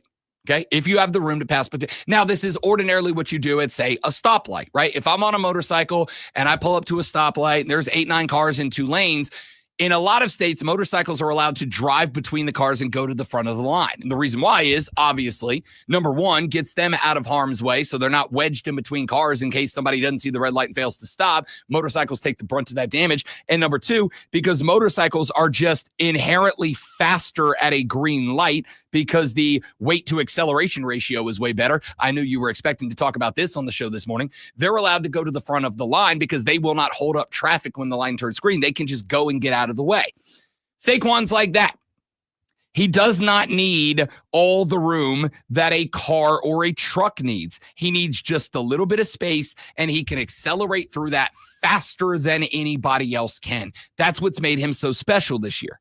So the advantage there goes to the Eagles in that they don't have to open up a spot like a lot of other offensive linemen have to do for a lot of other running backs. They just got to give Saquon a little space and he bursts through. That, of course, means that Chris Jones and the Kansas City defensive line have to do the opposite. They have to be able to close running lanes even more and even faster than they have against any other running back. They did an excellent job of that against James Cook. Where James Cook was successful last night was on the bounce-offs and being able to beat the second-level defenders of the Chiefs. If there's a weak spot on this team, Lonzo, on the defensive side of the football field, to me, for the Chiefs, it's the linebackers. It's the second level. The defensive backs for this team are good, but they're wildly physical.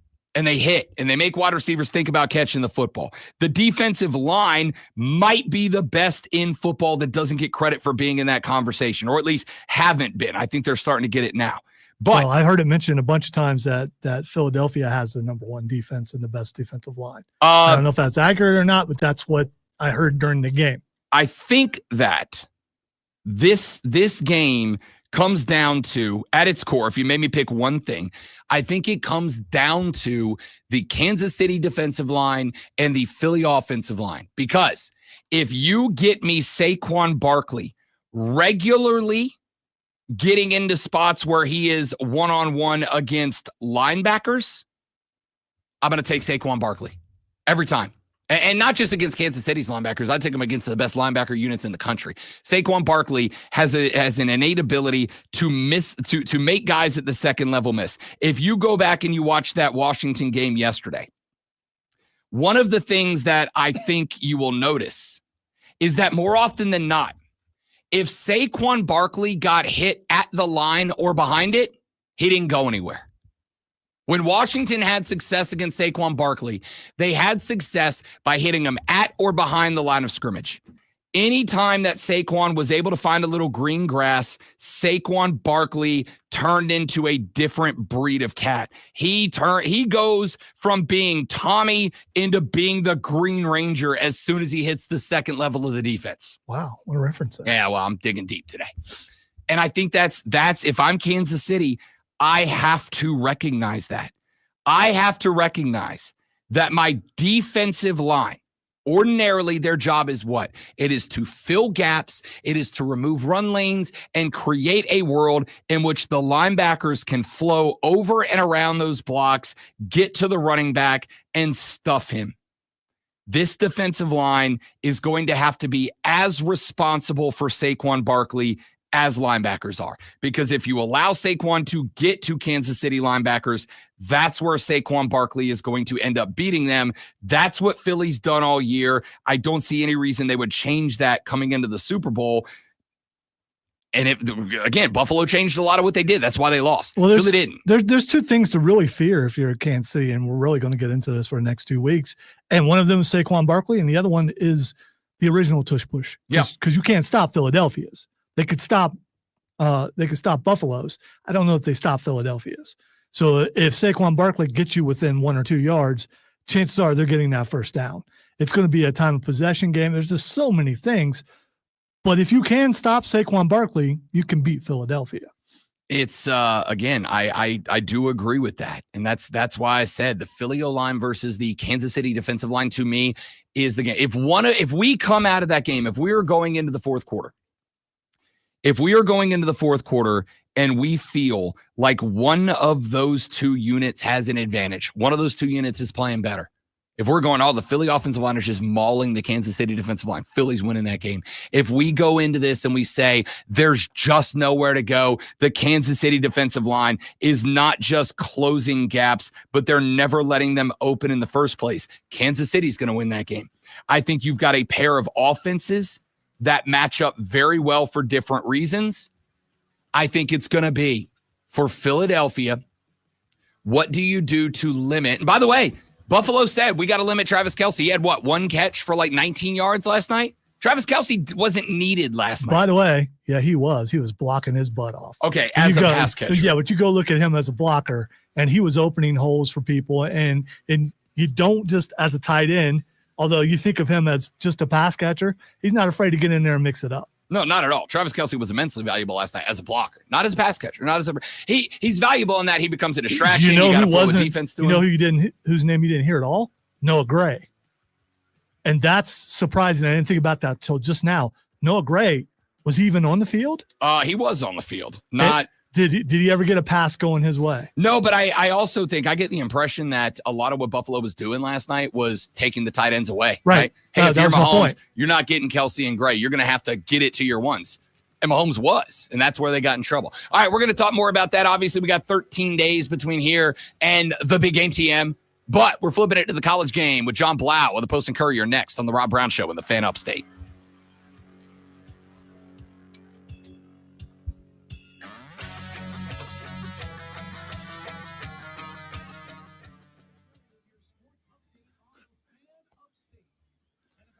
Someone X'd Swifties, 2 seasons as fans, 2 Super Bowl appearances. Way to go, Swifties.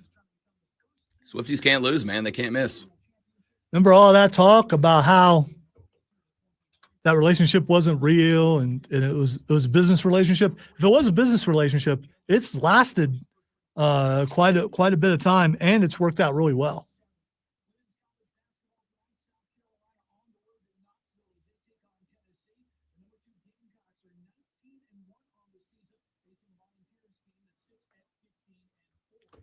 Whatever, Odie.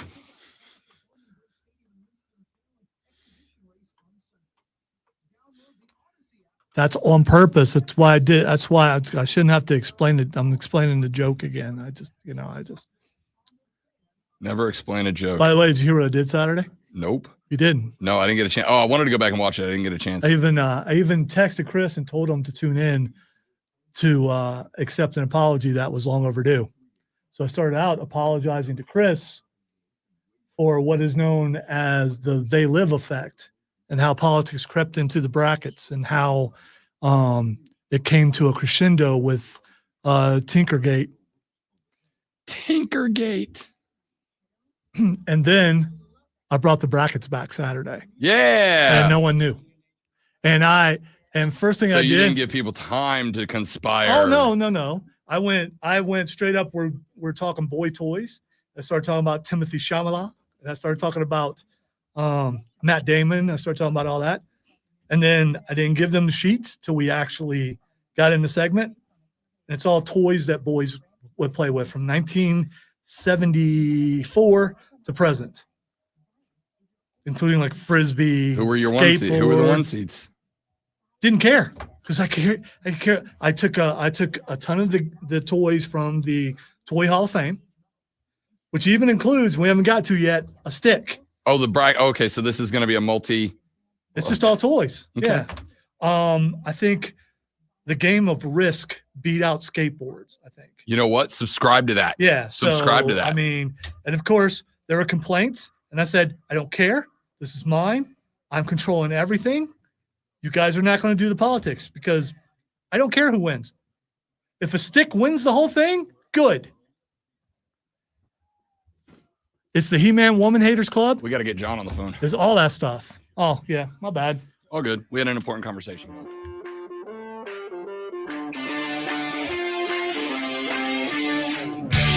The Rob Brown Show on your radio. It's the Fan Upstate. Welcome back. Real quick, we're about to get John Blau here on the show to talk a little Clemson sports. They had a big game over the weekend. Talk a little basketball. I got to tell you, they're having a I don't know if it's fair to say, and we'll ask John Blau, is it fair to say a quietly good season? We'll talk with him about that. But before we do, I do want to tell you all the ways to get in touch with the show. And the reason why is this. I would like to have, in the final hour of the broadcast, an Armada takeover. I want to, in the final hour of the show on a Monday, hand the show over to you. I'm going to let you dictate what we talk about, how we talk about it, et cetera, et cetera. And you can do so on the phone line at 844-326-3663, 844-FANFONE. You can do so on the text line, which is, the same number, 844-326-3663. 3663. You can tweet your topic idea to me at The Rob Brown Show, at Lonzo on Word, or at The Fan Upstate. And of course, the Ray Memorial Hotline's available. Go to the Odyssey app, AUDACY, go to the Fan Upstate page, click on the Leave a Voice Message button, and you can leave up to a 60-second voice message that we can play on the air and respond to. The final hour of the show will be an Armada takeover. Any of your thoughts or observations from the weekend or the last year in football, whatever you want that you want to get to, the final hour belongs to you on a Monday. The final segment of the 8 o'clock hour, as it does every Monday, belongs to a young man who covers the Clemson Tiger Athletic Department for the Post and Courier. John Blau joining us here on the radio program. John, my guy, good morning. Welcome back, buddy. How we feeling? I'm good. How are you, Rob? Doing very well, man. Doing very well. Recovering from it's amazing how you can have a Sunday, John Blau, where there's only 2 football games, yet you come out of it exhausted like Will Shipley did last night. What a dog game for that young former Clemson Tiger. Yeah, I was watching because I'm actually from the South Jersey area, so actually grew up an Eagles fan, so I was watching with my friends. And, yeah, he had that a nice forced fumble on the kickoff return, kind of helped get them an early score. And then late in the game, when Saquon Barkley was out, running it for 50 yards, it looked like he was looking at the Jumbotron trying to make sure he didn't fumble, really clenching that ball with both arms. But, ended up getting the touchdown, his first career touchdown in the NFL. I think it was 2 plays later. So, yeah, a huge game for Will Shipley. Actually got shouted out by Saquon after the game. So, yeah, big deal there. Yeah, we talked about that a little bit. I mean, it's got to be a good feeling for a guy who his last year with Clemson, obviously with the emergence of Phil Maffa and dealing with some injuries and all that, man. Like, this cat he was at Clemson, and clearly you can tell by the respect and admiration. He scored that touchdown, and like Saquon and everybody came off the bench. They mobbed the guy on his way back to the sideline. What a cool moment for a dude that, as far as I am concerned, John Blau, and this is not from a fan, this is just from somebody who covers a team, like that guy is kind of the definition of a Clemson Tiger football player during the Dabo Swinney era. I was super excited for him last night. Yeah, I always wondered if he wasn't rated as a 5-star athlete, I think everybody had super, super incredibly, impossibly high expectations for him. Just he was being compared to Christian McCaffrey and Travis Etienne, and maybe his career didn't equal that. But if he was a 4-star guy, maybe he wasn't heralded as the top, top 10 player in the class, I think everybody would have a very different perception of who Will Shipley was at Clemson, because he's just a guy who gave everything. I mean, it wasn't perfect. There were times where, he would make mistakes and people were wondering if they could just get a little more out of him. But I don't think, covering him and hearing everything you ever heard about, the sprints and never finished second in a sprint, and just the way he worked and his intensity and all of that, I think we would have a very different perspective on him. Again, just recruiting rankings and some of the stuff that does. But you could tell, again, like you said, with the Eagles, there's definitely that respect for him. There's a respect for the way he works.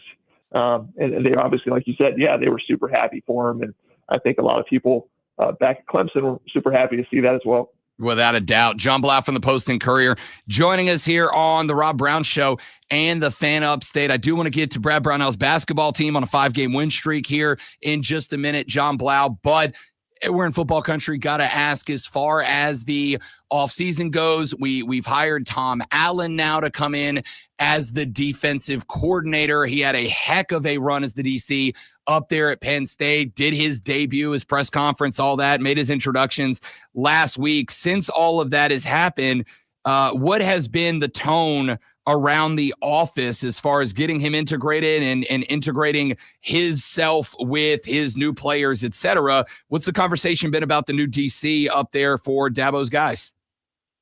Yeah, I think everybody seems pretty excited about it. I think they needed a head coach of the defense.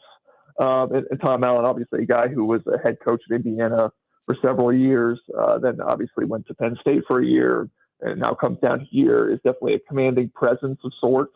I mean, he talked about it at his introductory press conference. He was going to sit down with each of the players, take as many notes as he could about everything about them, their hobbies, their interests, the 3 things that are most important to them in their life, about their family, and just have this, binder full of information about all these guys and in their aspirations, and then he's going to try to hold them accountable. And I think that's the accountability piece. I think is something that probably Clemson fans are happy to hear. I mean, just it seemed like last year the defense just did not tackle, did not fit gaps, just did not meet the expectations you'd expect from a team with as much talent, as many 4- or 5-star guys that were on that defense.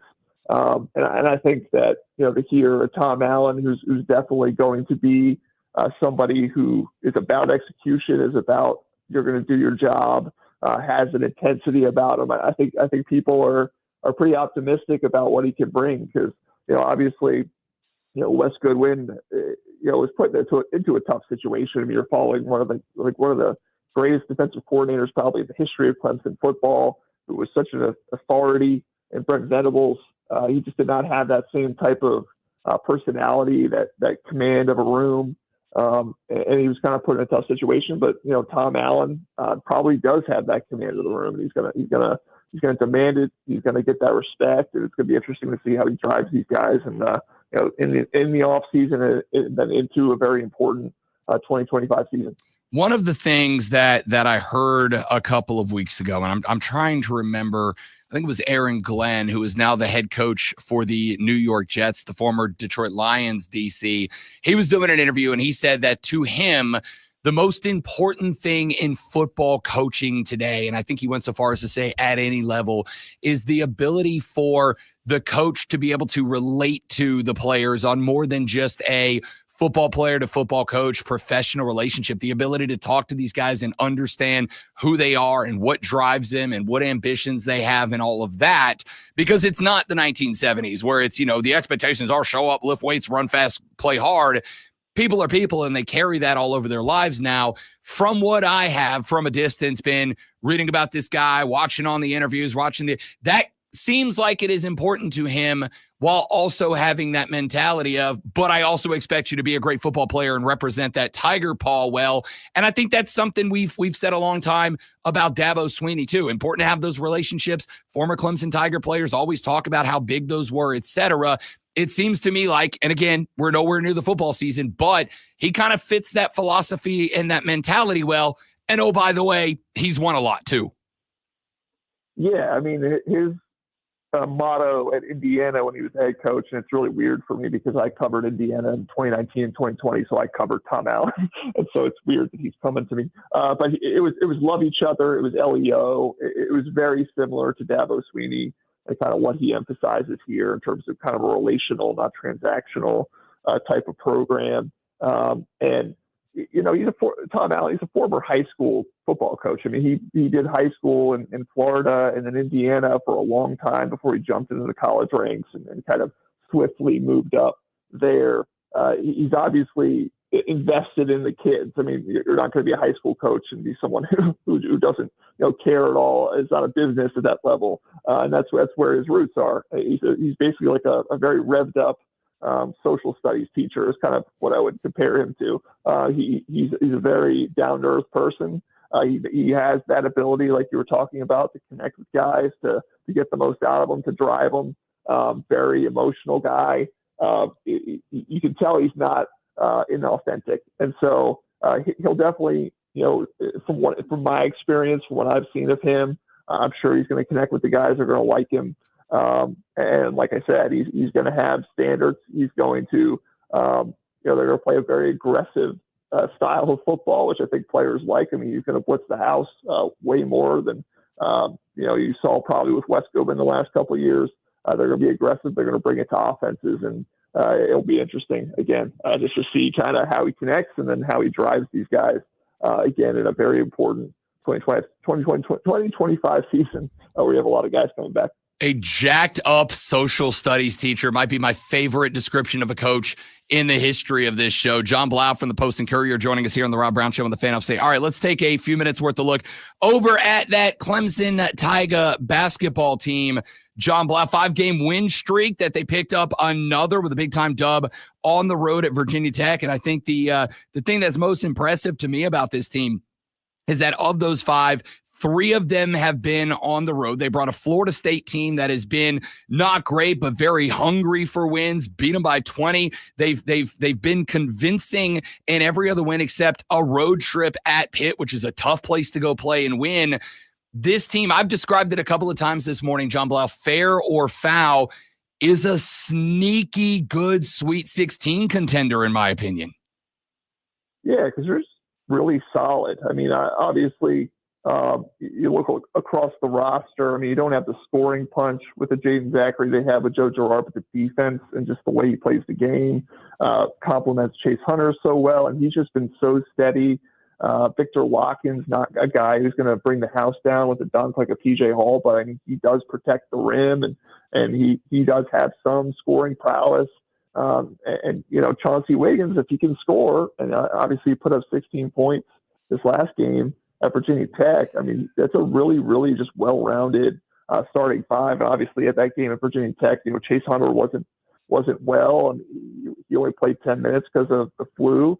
Only scored 2 points, and they're still able to beat an ACC team by double digits. Obviously not the best team in the ACC in Virginia Tech, but to be able to win that convincingly without your leading scorer who's been your main bucket getter all year, a very impressive performance from them. So yeah, they just have a lot of pieces. Obviously, the depth of the bench is the piece that concerns you long term. Whether Jake Hyde-Breeder or Del Jones, are they going to continue to trend in the right direction as they have recently? That's the one thing that makes you wonder once you get into tournament play if they have the depth as some of these other teams have. But as far as the top 5, top 6, yeah, I mean, they're as good as they were last year, if not even maybe a little bit better, just so well-rounded with all the pieces they have. I think the one reason, John Blau, and this is more obviously of a kind of an overlooking question here, but I think one of the reasons that there is still some doubt about this team nationally is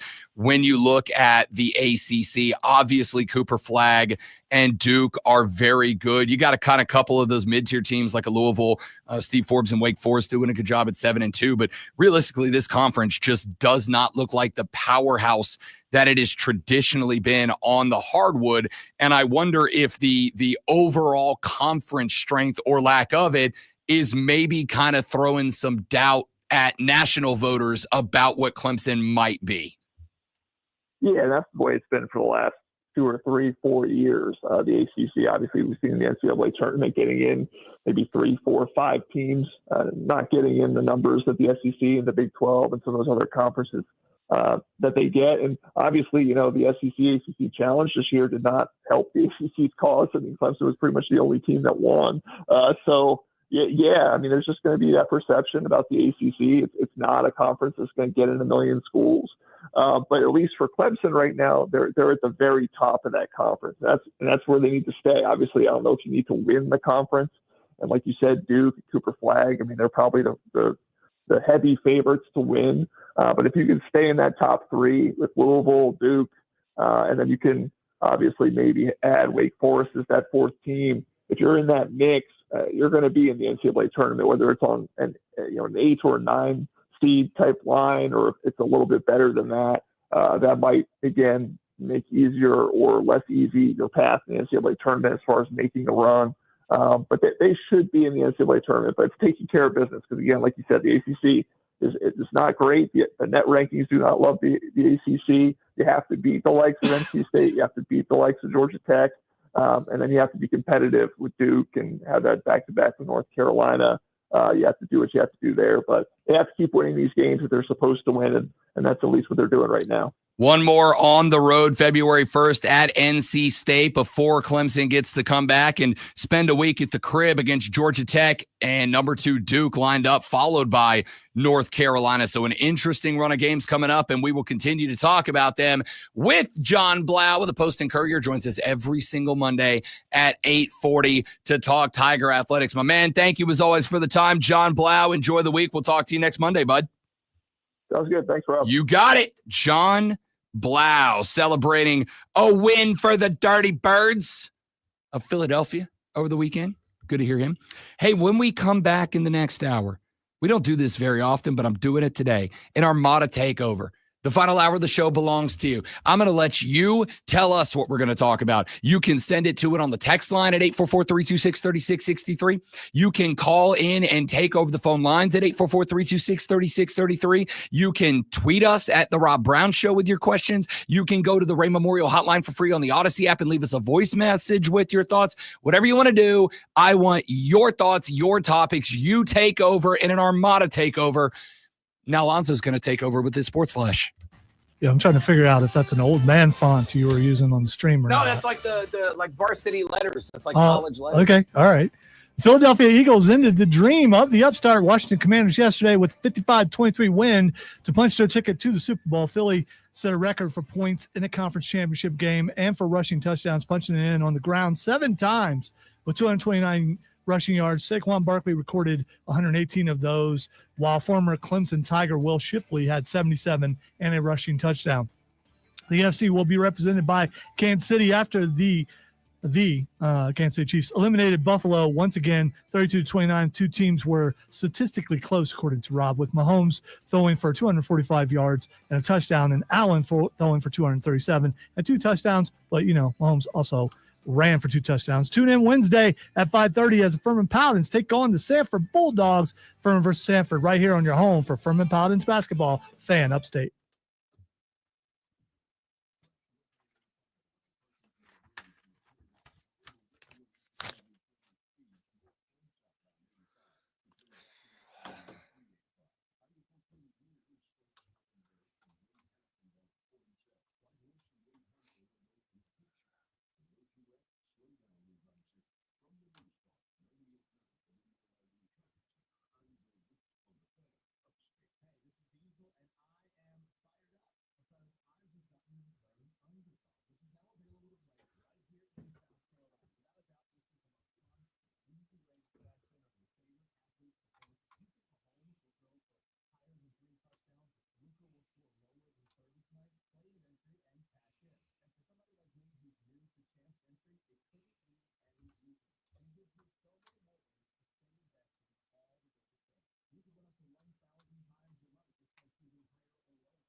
Apologize for being so quiet, but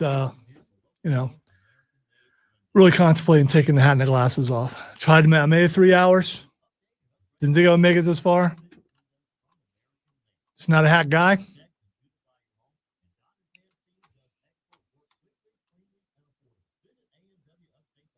And the glasses are basically safety glasses, but they're like Chiefs glasses that someone found and gave to me. So I feel weird about wearing glasses that aren't really glasses.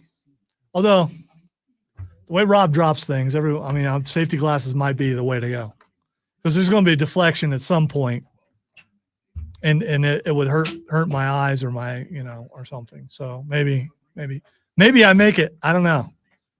It's another hour, and the forehead is really feeling uncomfortable right now. That's all I'm saying. I don't know how you guys do it.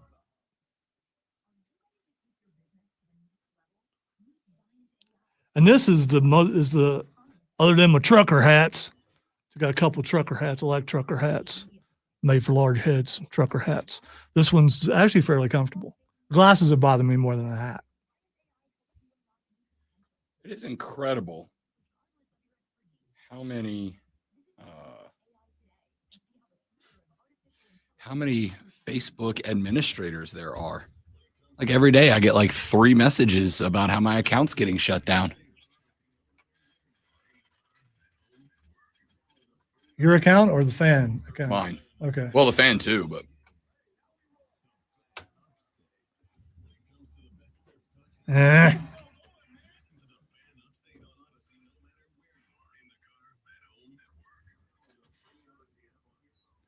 That's true, but there's a protective wall underneath. So if he deflects, drops something and it bounces underneath that and jumps up and I lose a groin, I probably deserve to lose one. Because the amount of skill it would take for him to do that would be he should be on a trick shot show or something.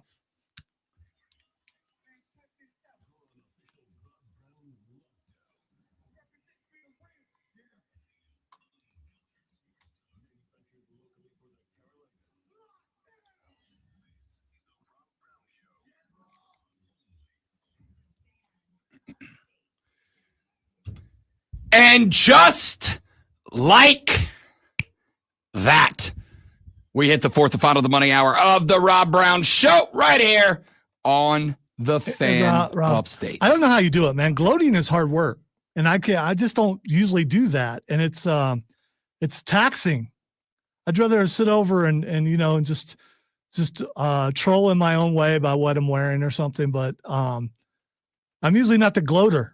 I'm not. So I don't. Okay. First off, that ain't true. It's absolutely true. You talk about how good you are all the time. Oh yeah. Name one. Every time that I say 3 time and you hold the 3 up real fast. By the way, first of all, inaccurate, because I would hold these 3 up. Okay, whatever. Like 3. that, because the 3 you held up was kind of weird. However, and I don't do that. And when do I hold the 3 up? For what? Every time I say 3 time SCBA sports broadcasters. Yeah, I'm just doing Booker T. That's not me gloating. Doing it, baby. 4th hour of the show starts now. It is the Rob Brown Show. It is the Fan Upstate, the final hour of the show, because I am nothing if not a kind and benevolent host. I gift to you. It is an Armada takeover hour here on the show. You dictate the topics. You dictate what we're going to get to and what we're going to talk about through the final 60 of the show. We've already got a few texts and messages that have been sent in, and we're going to address those. We will start with the text line. Texter said, Rob, you are brave giving this audience control of the conversation. Anyway, Clemson basketball would get everyone's attention with a big win over Duke. But even if they don't, this team can make a run at the ACC championship. That is from Spartanburg Jay. Jay, good to hear from you, buddy. Welcome back to the fold. Glad to have you in the Armada. Listen, I've been saying for a couple of weeks now, I think that this Clemson team is sneaky good. I think they're flying under the radar. And I in that last segment with John Blau, I kind of gave my reasoning why. There has been a shift in the balance of power in college basketball. You don't have to like it, but it's true. Everything that the ACC used to be in basketball, the SEC is now. It is a deep conference. It is a dominant conference. And unlike in football, where you could for years make the argument that, of course, the SEC looks strong in football, it's because they keep saying they are strong and they don't play anybody outside of the conference to be able to prove that they're not. In college basketball, the SEC is dominating everybody. You heard John Blau bring up the ACC-SEC challenge. That is a well-balanced two-conference showdown. And the SEC kicked the ACC's butt left, right, front, back, up, and down.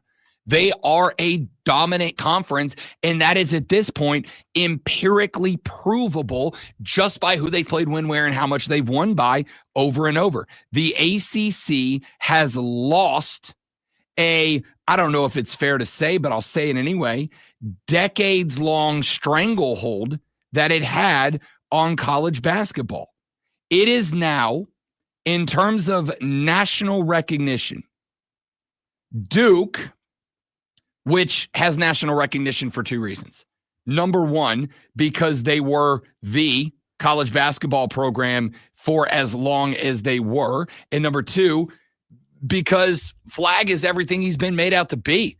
The guy is in every position on the floor baller.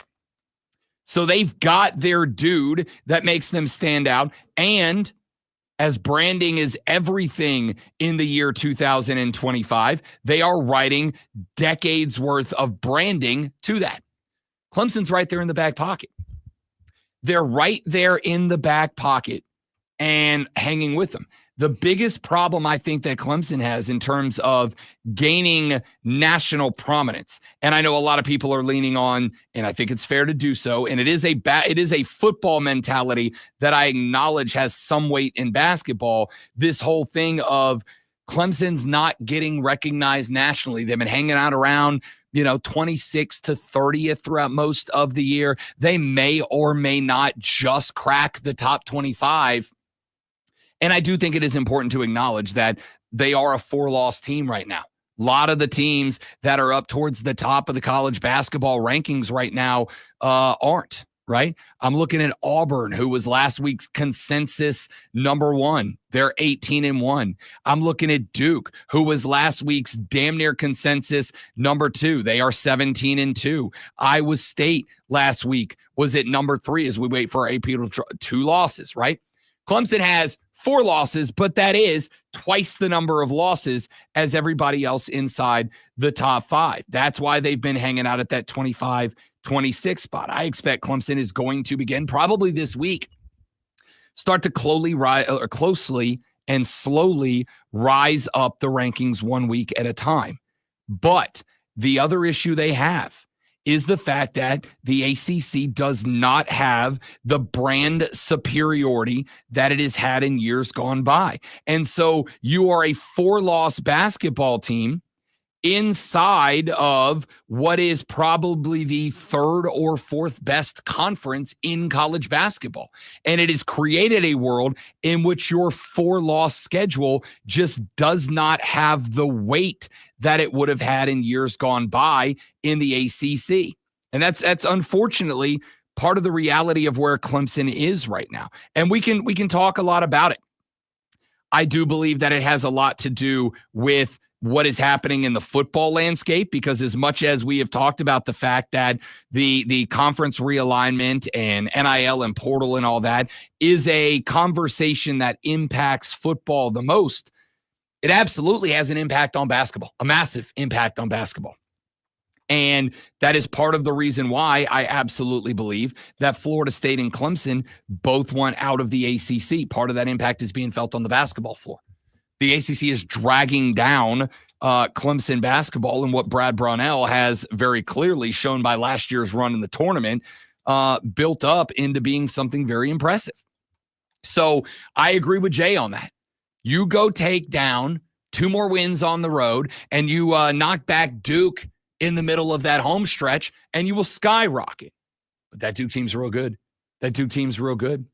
Texter said, Brian from Easley said, congratulations on the Chiefs and to Lonzo on his team making another Super Bowl. Texter said, Rob, I wanted to see a Super Bowl virgin deflowered, but since that can't happen, I'm going opposite. Let's see Mahomes get a 3-peat, one step closer to Brady. That's from UNC Chris. Well, actually, that would put him above Brady, at least in one category, because Brady was never able, nor has anyone ever been able to win 3 in a row. Say that wouldn't put him above Brady. That'd put him above, in the history books, everyone, anybody else. He would have a badge on the chest that literally no other quarterback in history has with 3-peating. But again, so far, because it can be done again by somebody else eventually in the future. But I have said, and I'll continue to say, yes, Patrick Mahomes is one of the greatest quarterbacks we've ever had the pleasure of watching. There is no argument with that. You can make all the complaints that you want about, well, he gets calls and all that. Here's the thing. Do you know why? If you believe that is true, why he gets those calls?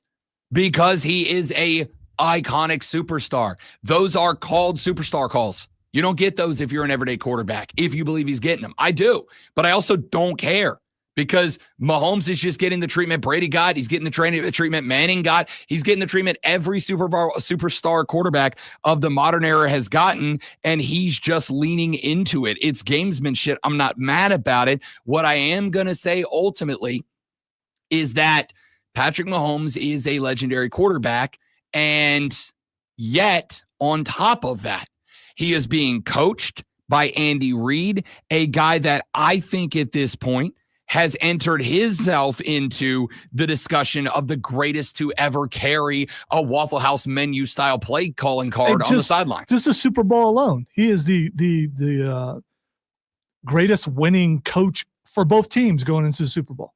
Yeah.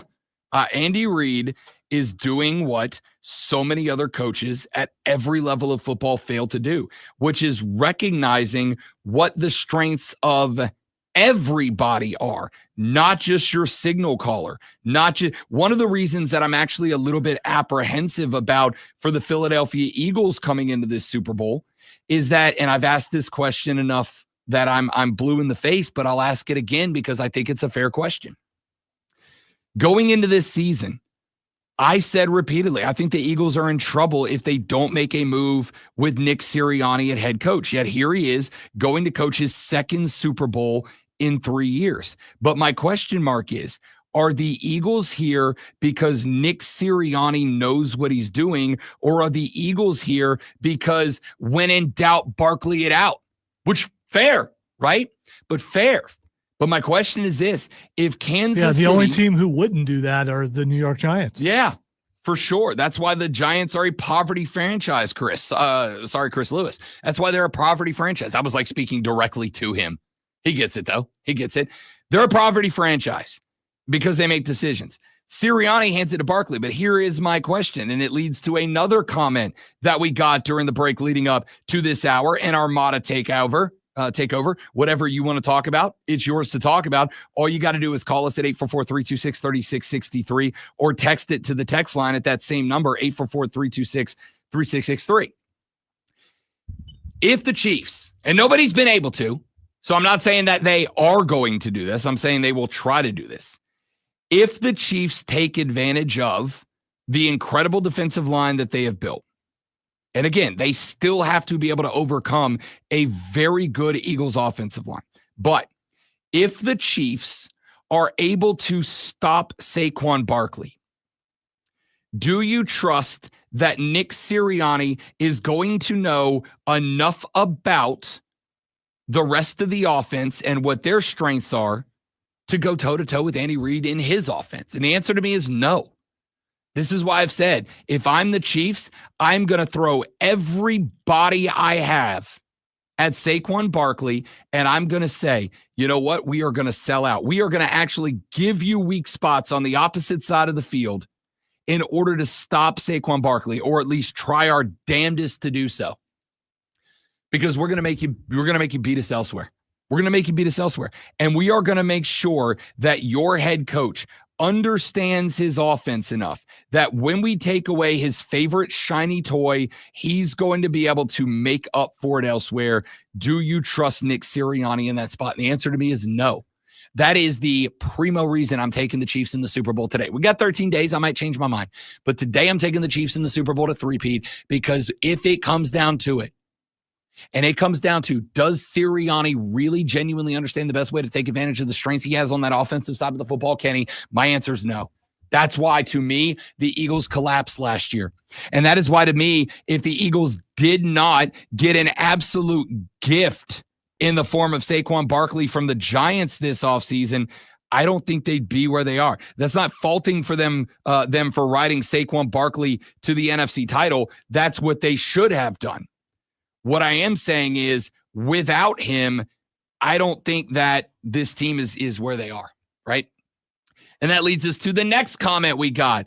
Let's see. Con for Pete Chester hit me up on the Facebook Rob Brown Show page and said, why does the media hate Jalen Hurts and the Eagles so much? Why can't they accept Jalen Hurts is a winner? Last week, 2 quarterbacks, Mahomes and Allen, same stats, but yet the media doesn't say a word about those passing yards except they got the W.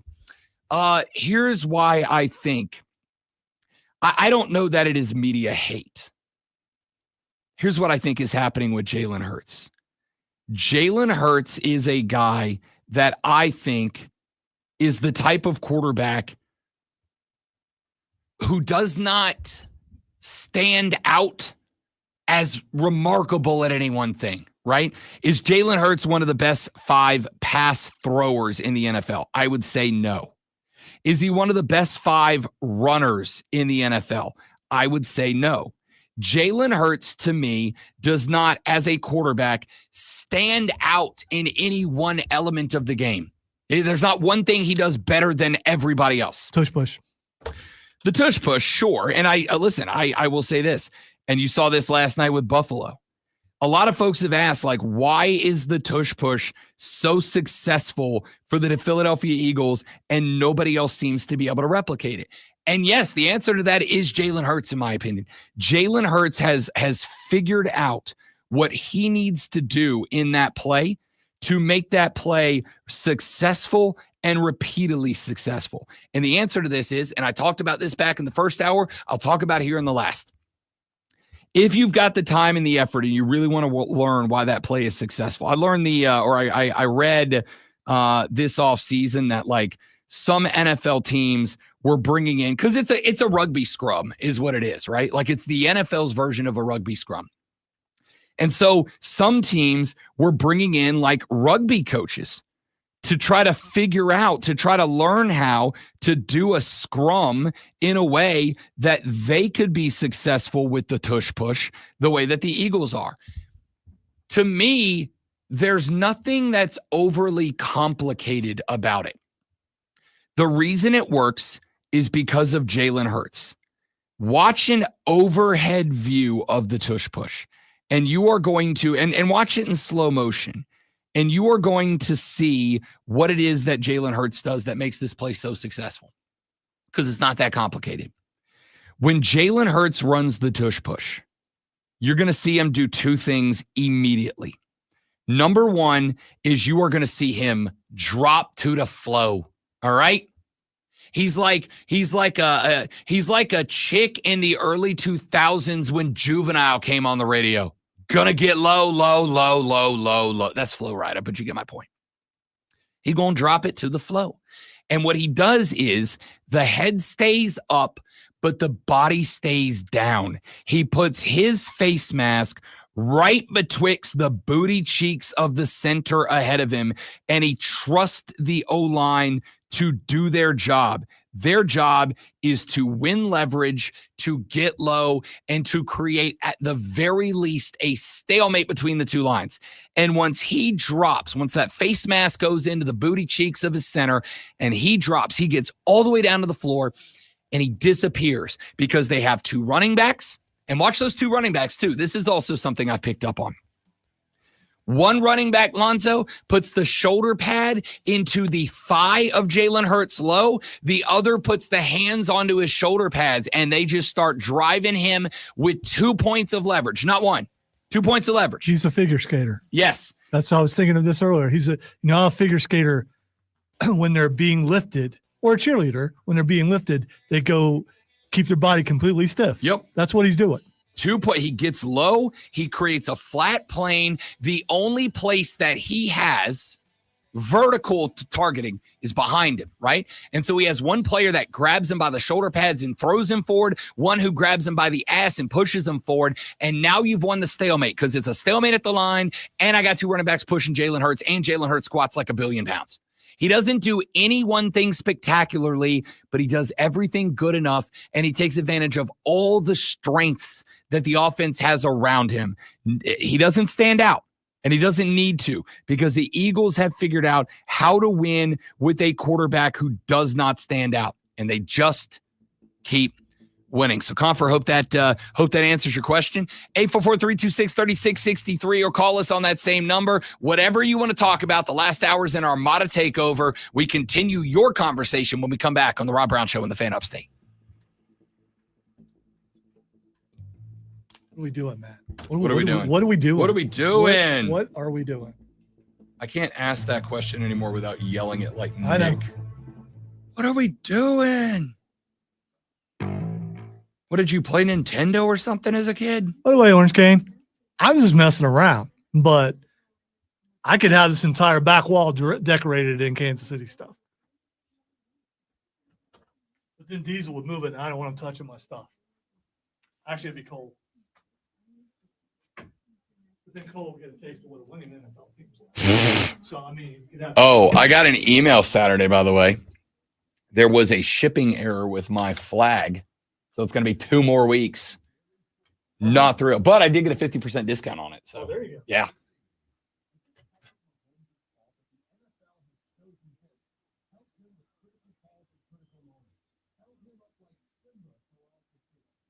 All right, guys, give me a 45-second break. We come back. Leave your comments in the chat. Whatever y'all want to talk about, you decide. I'll come to the stream next. Stay right there for me.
The Rob Brown Show continues. It is the Fan Upstate. Rob, the Great Malonzo, 844-326-3663 is the call-in and the text line number.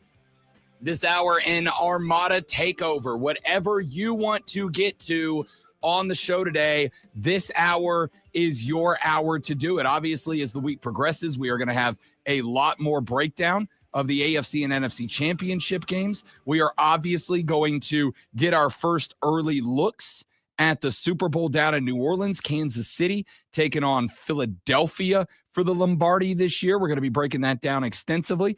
We are also this week going to be shifting over into our basketball season coverage as college basketball is hot and heavy right now, getting into the meat and taters of the conference schedules around America. Got some teams that are starting to separate themselves from the pack a little bit. We're going to be talking some college basketball. Yeah, buddy, we're going to get a little hockey in here too. Not all that much. Relax, stay tuned. All right, talk some NHL hockey in here as well. But whatever you want to get to in this hour of the show is up to you. 844-326-3663 is the number. You can shoot us a text at that same number, 844-326-3663. You can tweet me at The Rob Brown Show. You can tweet the great one at Lonzo on Word. You can tweet everybody in the station at The Fan Upstate. However you want to attack it, it is up to you. Texter said, hot take. Josh Allen played bad last night and was lucky he didn't have 3+ turnovers. That's from our boy Shane. Shane, good to hear from you this morning. Thank you, buddy. Listen, Josh Allen, and again, it depends on what you consider valuable. As far as statistically, Josh Allen had reasonably comparative statistics to what Patrick Mahomes had in this win. They were comparable. 237 yards passing for one, 245 for Mahomes, 2 passing touchdowns for Josh Allen, 1 for Patrick Mahomes. In fact, I would even argue those 2 passing touchdowns were 2 of the better plays that were made all night. I'm going to tell you, Shane, in my opinion, the reason that Josh Allen had the probably should have been turnovers that he had was because of Kansas City. I think a lot of people are wanting to pile this on Josh Allen. And I think, again, like Josh Allen to me, just about every number that he had was comparable to Mahomes. Mahomes ran 11 times for 43 yards. Allen ran 11 times for 39 yards. To me, there were 2 things that won this game for Kansas City. And these are both compliments to KC. Kansas City won this game, number 1, because the defensive line that they have built was just a wrecking ball last night. Steve Spagnuolo knew that this was a strength against a Buffalo weakness, and he took full bleeping advantage of it all night long. Kansas City's defensive line did not let Buffalo do anything they wanted. And then that led to the second thing that I think won this game for Kansas City. They, once again, just coached circles around Sean McDermott and the Buffalo Bills. I mean, just coached circles around them. Once they recognized that Kansas City's defensive front 7 was going to have Buffalo on their heels all night long, what did they do? They just played to that. They play called to it. They allowed their guys up front to play free. They opened the playbook to allow them to play a more fluid style of football. And then it caused the Buffalo coaching staff to clam up. If I asked you to use one adjective to describe Buffalo's offense in the second half of that game, I don't know what adjective you used, but I tell you which one I'd use. Conservative, to the point of fear. To the point of fear, right? They played conservative to the point that, to me, I was watching this game going, they are scared of Kansas City. And I get why. Kansas City lived in the backfield. Josh Allen was getting swallowed up every play. Yeah, he should have had probably 2 more turnovers. He probably also should have been sacked about 5 more times. They covered up their weakness, and their weakness yesterday may not be all the time, but it was Josh Allen. I know you don't want to. You don't want. I mean, you run the ball a whole lot because you're afraid to let your quarterback throw the ball. Maybe because he can't, because he's being hampered by defenders being in his face all the time. But that's what they did. And then when they had to count on him to win the game, he didn't. But it isn't like it's a blowout. It was a tied game. Kansas City won by 3. Buffalo had every ability to win that game if they kept running the ball, but Kansas City was able to stop the run. Once they stopped the run, and did they completely stop it? No. Here's the other unstoppable thing yesterday was Kansas City's offense. They drove down the field every time. There would have been another touchdown or field goal on the scoreboard if Mahomes hadn't fumbled that handoff. Did they ever? I mean, would they go 3 and out maybe once or twice? Kansas City marched down the field every single time they had the ball, just about. So I will say this: I really did not make. I didn't make a lot of bets this weekend. Frankly, I didn't have the time, but I didn't make a lot of bets this weekend. With all that spare change you got, you're not making any bets. I'm just letting my Jalen Daniels Offensive Rookie of the Year bet ride right now. All right, no matter what I do, I'm winning money this year. I didn't make a lot of bets. One of the very few that I did, and one of the few that I told everybody to make, that game's over-under total was 47.5. I was like, yo, dog, come on. It might be 47 at the end of the third period. And it was. That to me was one of the easier bets of the weekend. It's actually I think I made 2 this weekend, and that was one of them. Sometimes you look at X or Facebook or some other social media posts and you realize that this is where poetry lives. I just want to read a post really quick, and then I'll be quiet because people are talking about my ego. So I wouldn't want them to be wrong. According to Cam #8, which is his moniker on X, Josh Allen is just a character in Patrick Mahomes' future documentary. Everybody got a role to play. And that's exactly what he is. Listen, here, okay. So the word of this show, not this show today, I mean the Rob Brown Show forever and always. Wait, I thought this was the Rod Brown Show. The Hot Rod Brown Show. The word that I have probably used on the air more than any other word in the history of my broadcasting career. And I use it because I think it is something that is lacking in just sports broadcasting as a whole is nuance. There is nuance to every conversation. And that is something I personally, just me, it's up to you, feel is lacking. I feel like we as sports broadcasters, but not me as a sports broadcaster, try to turn every conversation into black and white, left or right, up or down. There is no. And here I thought "Shut Up, Lonzo" was your thing that you've said more than anything. I mean, that's only when you make fat jokes. All right, I don't tell you shut up until you make a fat joke. I think nuance in context is lost for a lot of people, and I understand why. And it's going to sound awful, and I don't care. It is because, by and large, the American public doesn't like to think. They don't. We don't want to think. And I understand it. There is so much crap in the world constantly barraging us that the ability to just sit back and enjoy life for a few minutes is a fading art. All right. Way to go, you. Finally, you're around to my way of thinking. That's what I've been saying all last week and all this week, and you just completely agree with me. They don't like to think. That's why it's all about the refs. That's exactly, you just proved that point perfectly. Thank you. The ability to just sit back and relax and enjoy life is a fading art. And that, and for the record, I don't blame people who don't want to think. I had a fight.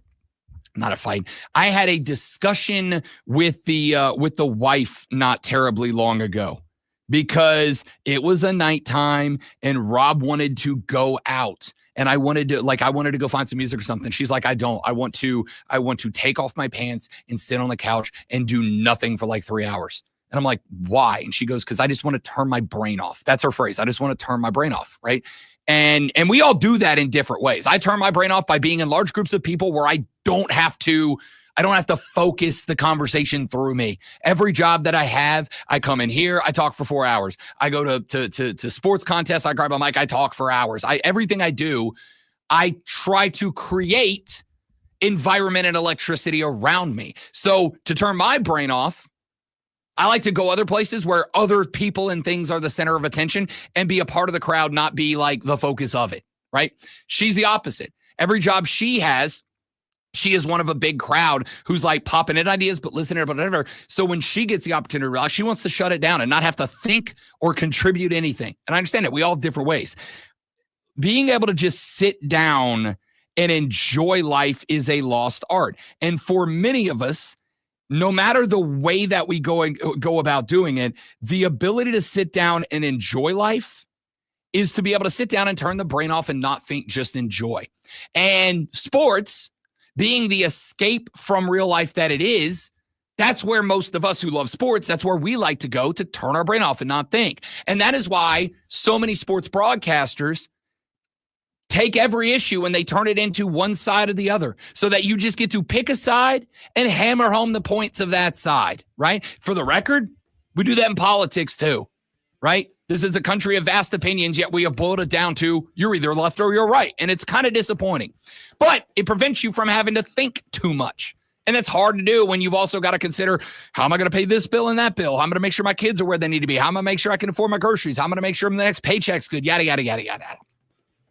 When it comes to Josh Allen being a character, a side character in the Patrick Mahomes documentary, which right now, sure, he absolutely is.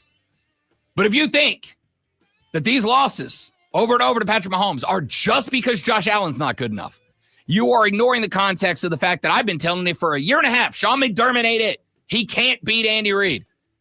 Why are we not talking about Sean McDermott as a head coach the way you talk about Josh Allen as a quarterback? Why do we not talk about the Bills front office and the fact that they keep getting fleeced by the Chiefs in the draft? We should be talking about that as much as we are talking about Josh Allen. We should be talking about all these other moving pieces that prevent the Bills from being in the Chiefs' atmosphere, but all we do is hammer Josh Allen count, Josh Allen, Josh Allen can't do it. It goes both ways, because when they talk about the Chiefs, they talk about Patrick Mahomes, they talk about Travis Kelce. They rarely talk about Andy Reid. Which is why when we started this show, what's the first name I said deserves credit for that win yesterday? Steve Spagnuolo. That's the guy who won that game for the Chiefs yesterday. Not Mahomes, not Kelce, not Kareem, not X. Steve Spagnuolo won you that game yesterday. Nuance matters. Back after this on the Rob Brown Show on the Fan Upstate. Just one, man. Can you give me? Well, actually, that's it. I mean, you can't give me any more. I just gave you that. I agreed with you. No. I'm talking about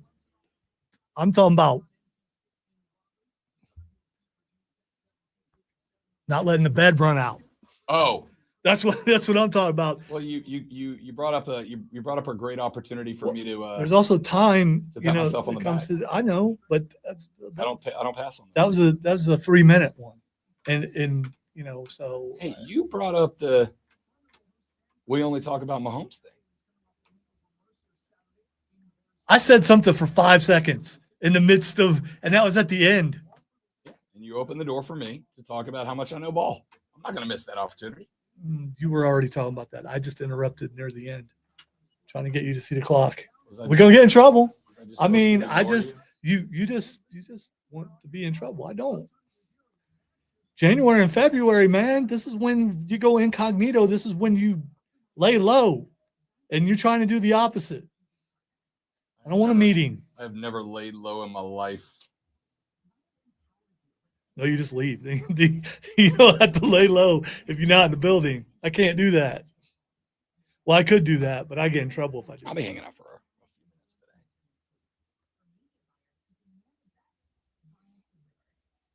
I like it better when you leave early. I get more stuff Oh, okay. done. Nice. I get more stuff done. I can cover for you.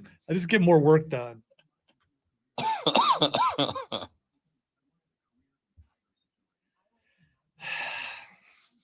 Ring, ring. Rob Brown Show, what would you like to talk about?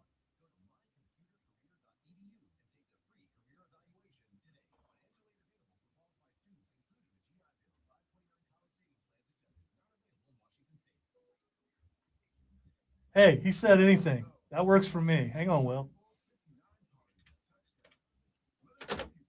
I like the start to that call.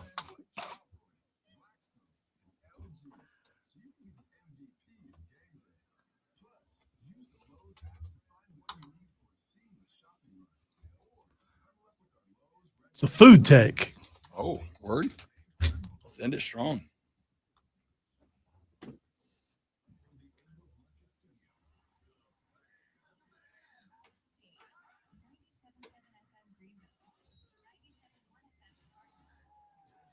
21 minutes away from me taking these glasses and this hat off. And then I'll feel like I'm wearing this hat still for 2 days.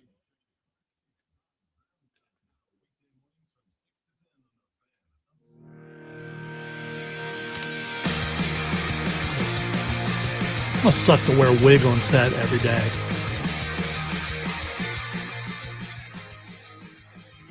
Will. I can't read.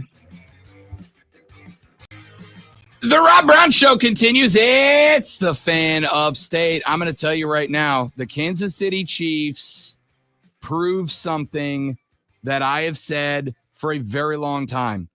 It is absolutely, obviously important to have a great quarterback. It is obviously important to have good running backs, good defensive tackles, good wide receivers, good tight ends. It is obviously important to have a couple of elite playmakers around your roster. All of these things are obviously important to having a great football team. I do not think, scratch that, I know for a fact that you can no longer have a consistently dynamic football team in the National Football League without having great ownership, great general manager as well. You just have to. The Kansas City Chiefs, the Philadelphia Eagles have owners who are invested in the franchise, but divested from the running of the football team. They don't come in there and go, hey, I own this team and therefore I know as much as my GM or I know as much as my head coach. They get the hell out of the way. But they go, however, I'm going to make sure the program has the resources it needs to be successful. That's great. They have great GMs who have killed the draft lately. Again, Xavier Worthy, who killed the Bills last night, which, by the way, Zoe called, by the way. If I was going to make bets, I'd have bet all the Xavier Worthy prop bets because he said, hey, don't forget, Buffalo could have had Xavier Worthy, but they allowed the Chiefs to trade up and get him. Effectively passed on Xavier Worthy for like a 6th-round draft pick. Is that the right play? And X came out and killed him. He could have been a Bills. By the way, Xavier Worthy did not forget either. No, and he showed out last night, right? So they've killed the draft. It is as important to have as good of a back office as you have front office and vice versa now in the NFL, and the teams that have moved on to the Super Bowl might be the two absolute best examples of that.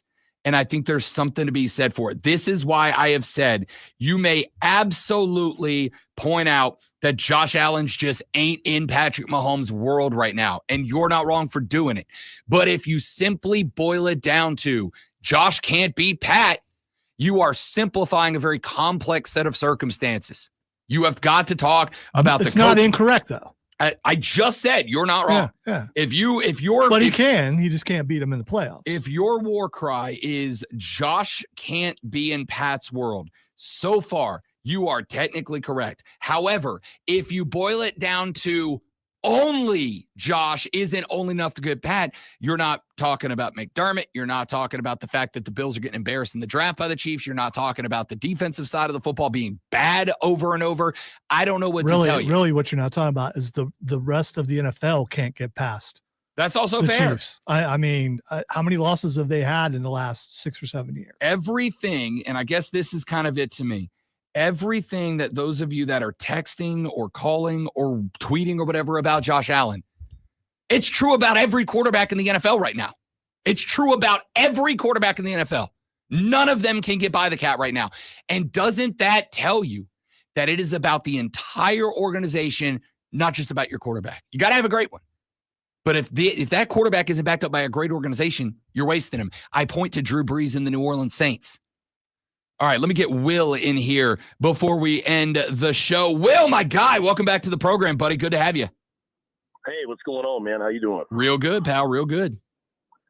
So yeah, this is random, but you said we could talk about anything. Anything you want. All right, you got Super Bowl coming up, and you know, I smoke a lot of Boston butts and ribs and stuff like that, and I just got into this with barbecue on a baked potato, and it sounds crazy, man. And like, I know there's some restaurants in Greenville that do it. They're like called Alabama baked potatoes or whatever.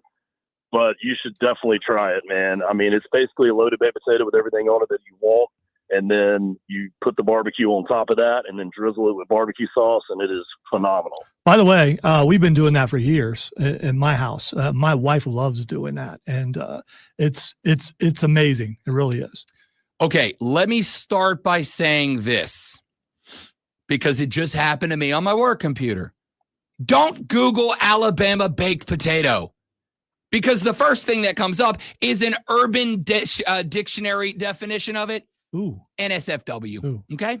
Don't Google Should Alabama I alert engineering for you? No, I think it's fine because, again, happened on the show. I get the pass. But if you're at your office and you're listening, Will's being a bad influence on the kids. Don't Google it, okay? Hey, don't do that to Will. All good. No, I'm joking. I mean, I'm not joking. That is the first thing that comes up. But, that being said, I am super interested in this because it is one of those things that it makes sense, but I've never thought of it before. You've never this is weird. Well, I thought here's the thing. that was a normal thing. No. Here's the thing, and here's the reason why. And Will, hear me out on this, and then we'll get to the next part. Hear me out on this. I also am big into barbecuing, grilling, smoking meat, whatever you want to call it. I'm also into that. However, my thought has always been this, and this may come across as a food snob take, and I'm willing to hear it. If you do the meat right, you smoke it right, you grill it right, barbecue, whatever you want to call it. If you treat your meat right, okay, this is very important. It should be so tasty and delectable that I don't want to soil it with plain. Listen, I love a baked potato. A loaded baked potatoes are one of the great pleasures, underappreciated pleasures on planet Earth. But if you get your meat just right, if you treat your meat right, Will, I don't want it being touched by anything subpar, and I do real good at taking care of my own meat. I hear you, man. I was the same way, but it's worth a try, and it's something that I'm telling you, it'll freak you out how good it is. All right, I have a legitimate question. Other than I don't know what you just did. What kind of potatoes do you use, Will? I use the Idaho baked potatoes, the baking ones. I mean, do you go try to find the really big ones? You can, but I mean, it just depends on how much time you have because the larger they are, the longer it takes to cook. That's true. That's fair, but I'm also going to say, no matter how long you're baking your potato, you should be spending more time on your meat than on your potato. All right, if you're 13 to 17 hour smoke. Yeah. Listen, if I'm going to go outside and treat my own meat good, I'm going to spend hours outside with my own meat. Yeah. And we also trim all the fat off the bottom of the butts. Yes. And then we cook them we smoke them in a pan with a little bit of Dale's browning seasoning. Oh, big fan. Water. Big fan of Dale's. That's the way to go. Big fan of Dale's. I completely agree. Will, appreciate it, buddy. Good call. Listen, this is going to be one of those things that I am going to be self-admittedly apprehensive about trying, but hope that Will's right. Okay. Well, Shane says his wife has been doing that for a while. I maybe it's a northern thing because I think everybody I knew in Ohio did that. So maybe that's what it is. It might be, like I said, my only take on it is going to be, and I acknowledge. Here they'll say, well, we used pork or we used brisket. No, it is regardless of what meat you are utilizing. If you are, unless you're just making like a steak, right? Steak you can get right on a grill relatively quick. But if I'm going above and beyond, if I'm doing a brisket or I'm doing a Boston butter, whatever I'm doing, that thing is going on in the morning and it ain't coming off to the night. Okay. It is sitting and it is cooking for a very long time. And if I am putting that much effort into whatever meat I am cooking that day, if I am putting that much effort into it, then I'm not going to dim the taste of it down by putting a potato. Listen, I'm Irish. I love a potato. Loaded baked potatoes, like I said, one of life's greatest, easiest, and underappreciated. So what do you put your barbecue flavors. on then? Will you put it on rice? Will you put it on? It's just straight up barbecue with not on anything. Correct. So not even a sandwich. Correct. Now, so you've never eaten a barbecue sandwich? Wait, no. Hold on. If I am barbecuing for a barbecue, like if I'm making a barbecue sandwich, two things are happening. Number one, I'm not loading that barbecue sandwich up with a bunch of other stuff, right? I would rather somebody, like, I will go to restaurants if I'm going to have barbecue and somebody goes, oh, you got to have their, barbecue, whatever sandwich. If I'm going to do that, I will go, I like the barbecue sandwich, but I don't want it on bread. Just bring me the meat. Just put the meat on the plate. Just put the meat straight down. If you do barbecue correctly, if you barbecue well, you don't want any other taste in that meat. You just want the taste of said meat, right? Like, that's all. If you have something that good, I don't want to put it with something else that is subpar. I want it to stand out on its own. That's what great, not even good, great barbecue is about. I just want to say, and I don't do anything but great barbecue. Everyone's talking about my ego. That is the most snobbish thing said on the show today. Was your barbecue take? This is one of those things that I'm gonna say. It's the tone. It's the tone. This is one of those times I'm gonna go full heel and go, I don't give a damn. If you don't agree with me, you're wrong. All right. I haven't said that about your Josh Allen take today. I haven't said that about any of your other takes today. This is the one today I'm putting the foot down and saying, if you don't agree with me, one of two things has happened. Either you've yet to have truly great barbecue, or you just have bad taste. And now the Rob Brown Show presents Twitter. We haven't had a barbecue conversation in a while. He has spoken. Yeah. All right. The first correctly, by the way. Okay, fine. If you say so. The first thing that's Xing is Joe Brady. Joe Brady is trending because the offensive coordinator of the Buffalo Bills, who I assume is absolutely and probably correctly being lambasted for the incredibly conservative, I would even dare say, scaredy cat performance of the Buffalo Bills in the second half last night. That's why he's trending. Why he's trending for me is because the New Orleans Saints reached out to Joe Brady, interested in making him the next head coach of my beloved football franchise. He went through an interview and then immediately turned around and said, hey, you know what? Never mind. I'd rather stay with the Bills. Now, is that going to cost Joe Brady? I don't know, because I got to tell you, Joe Brady's HC stock took a dive after what happened last night in that game because everybody saw the Bills play timid in the second half. However, the Saints cannot be good for 2 to 3 more years minimum. I don't blame him. This is how bad we are, Zoe.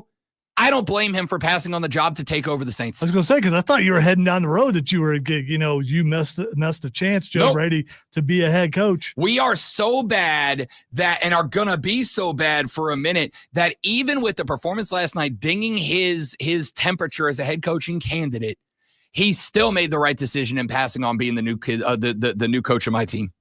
All right. The next thing that's Xing is, believe it or not, Tony Romo. Tony Romo is Xing because he was on the call last night for the AFC title game. And here's the thing. There's no more middle ground. You either love Tony Romo or you hate Tony Romo. And there is no middle ground. I am a big Tony Romo defender. Lonzo can't stand the guy. All right. So according to how it is Xing, trending, however you want to say it, the haters win.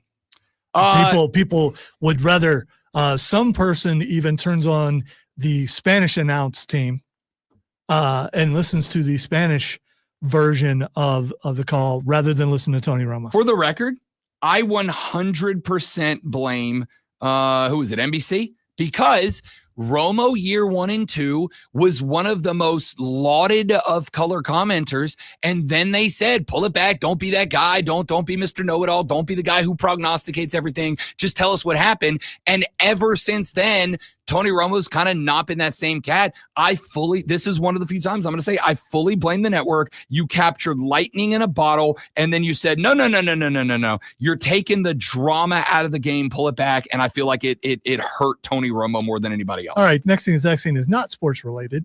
It is Macaulay Culkin. Oh, Macaulay Culkin, of course, who showed up at that thing that we talked about him showing up at not too long ago. Netflix on Raw. Wrestling? And thing? No, I was trying to remember what show it was. I kept thinking it was a PLE for some reason. Macaulay Culkin showed up at Raw on Netflix and got, honestly, maybe the loudest pop of the night. It was the greatest pop. Maybe the loudest pop. That's not why he's Xing. He's on the cover of some magazine with his girlfriend, wife, fiance. I don't know what the relationship is. Brenda Song. They definitely are intimate. Because they're kissing. That's why. Yeah. Or 1990s Macaulay Culkin style. Ooh. Exactly. All right. And let's see. The last thing that's Xing, because everything else is football related, and we basically talked about, is hashtag corn. Corn's another meal. Corn's another veggie that should immediately go on your barbecue wish list. But again, it is to be eaten on the side as an enhancer, not with the meat as a supplement, because it's not. Okay? Trust old Uncle Rob Brown on this. If there's one thing that Rob Brown knows, it's ball and food. All right, this had to do with corn exports, but I didn't care about the political or the economical reason. I just wanted to say hashtag corn. That's fair. I mean, you know, it's fun. We get to do fun things here. Yeah, we got some strike another goal of my life off the list. A goal to say hashtag corn. Yeah, we got to raise the bar a little bit. A goal never shows up, and you're like, I never knew I wanted to do that until I did it. Yeah. I didn't know it was a goal until it happened. Goals. Yeah, got it. exactly. 10-4. All right, that's it for us, ladies and gentlemen. Thanks for being here. Hope you enjoyed the show. If you didn't, don't worry. We're going to come back and try again tomorrow. We'll probably do even better. Have a great rest of your day. Don't drink and drive. I'll punch you in the face. For Alonzo, I'm Rob saying bye. It's the Rob Brown Show on the Fan Upstate. Later.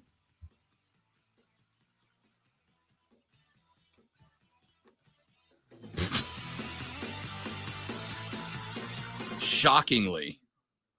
When are you going to get your today? I've already spoken to Chris. Thing. Okay. As being all of my because it's like a part of you is not there. It's really bothering you, and I could tell. It's not bothering me that much, but it's bothering you because you know. You don't even know how much it is killing me. Oh, we all know. We see the look on your face when you're just like. If nothing else, I just want my "You Don't Know Ball Brother" sounder back. That's become my favorite clip. You can just say it. It's not the same though. It's not the same. It's not, brother. The next one should have Hulk Hogan trying to break into Kevin's house. The IWC. I got to tell you, Kevin Owens is an IWC darling right now. For those of you who don't know what IWC means, it means the Internet Wrestling Community, where nerds come together to just be nerds and enjoy it. What did you think about the latest T-shirt? And I'm talking to McConaughey. Have you not seen it? Oh no, I watched enough of it to get that, and I loved it. When he threw in Ohio State at McConaughey, I was like, yes. I love that, and I loved the fact that McConaughey was standing up and giving it back to it, like because McConaughey. I was like, yeah, me too. If that ever happens, I'm 100% trying to get myself over in that moment. McConaughey gets it. He's an actor. He understands. What, Cody Rhodes sucks eggs, I believe was the shirt? Yep. Yeah. Phenomenal. So is he going back and researching all those T-shirts and stuff that other people wore, or is he already know it? Oh, he's a lifelong wrestling fan. I think he gets it. The son of a system service technician shirt is just legendary.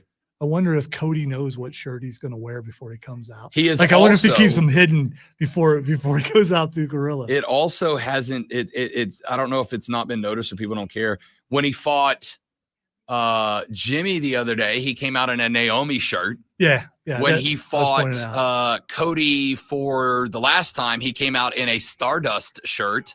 Like the T-shirt game is impeccable for Kevin Owens.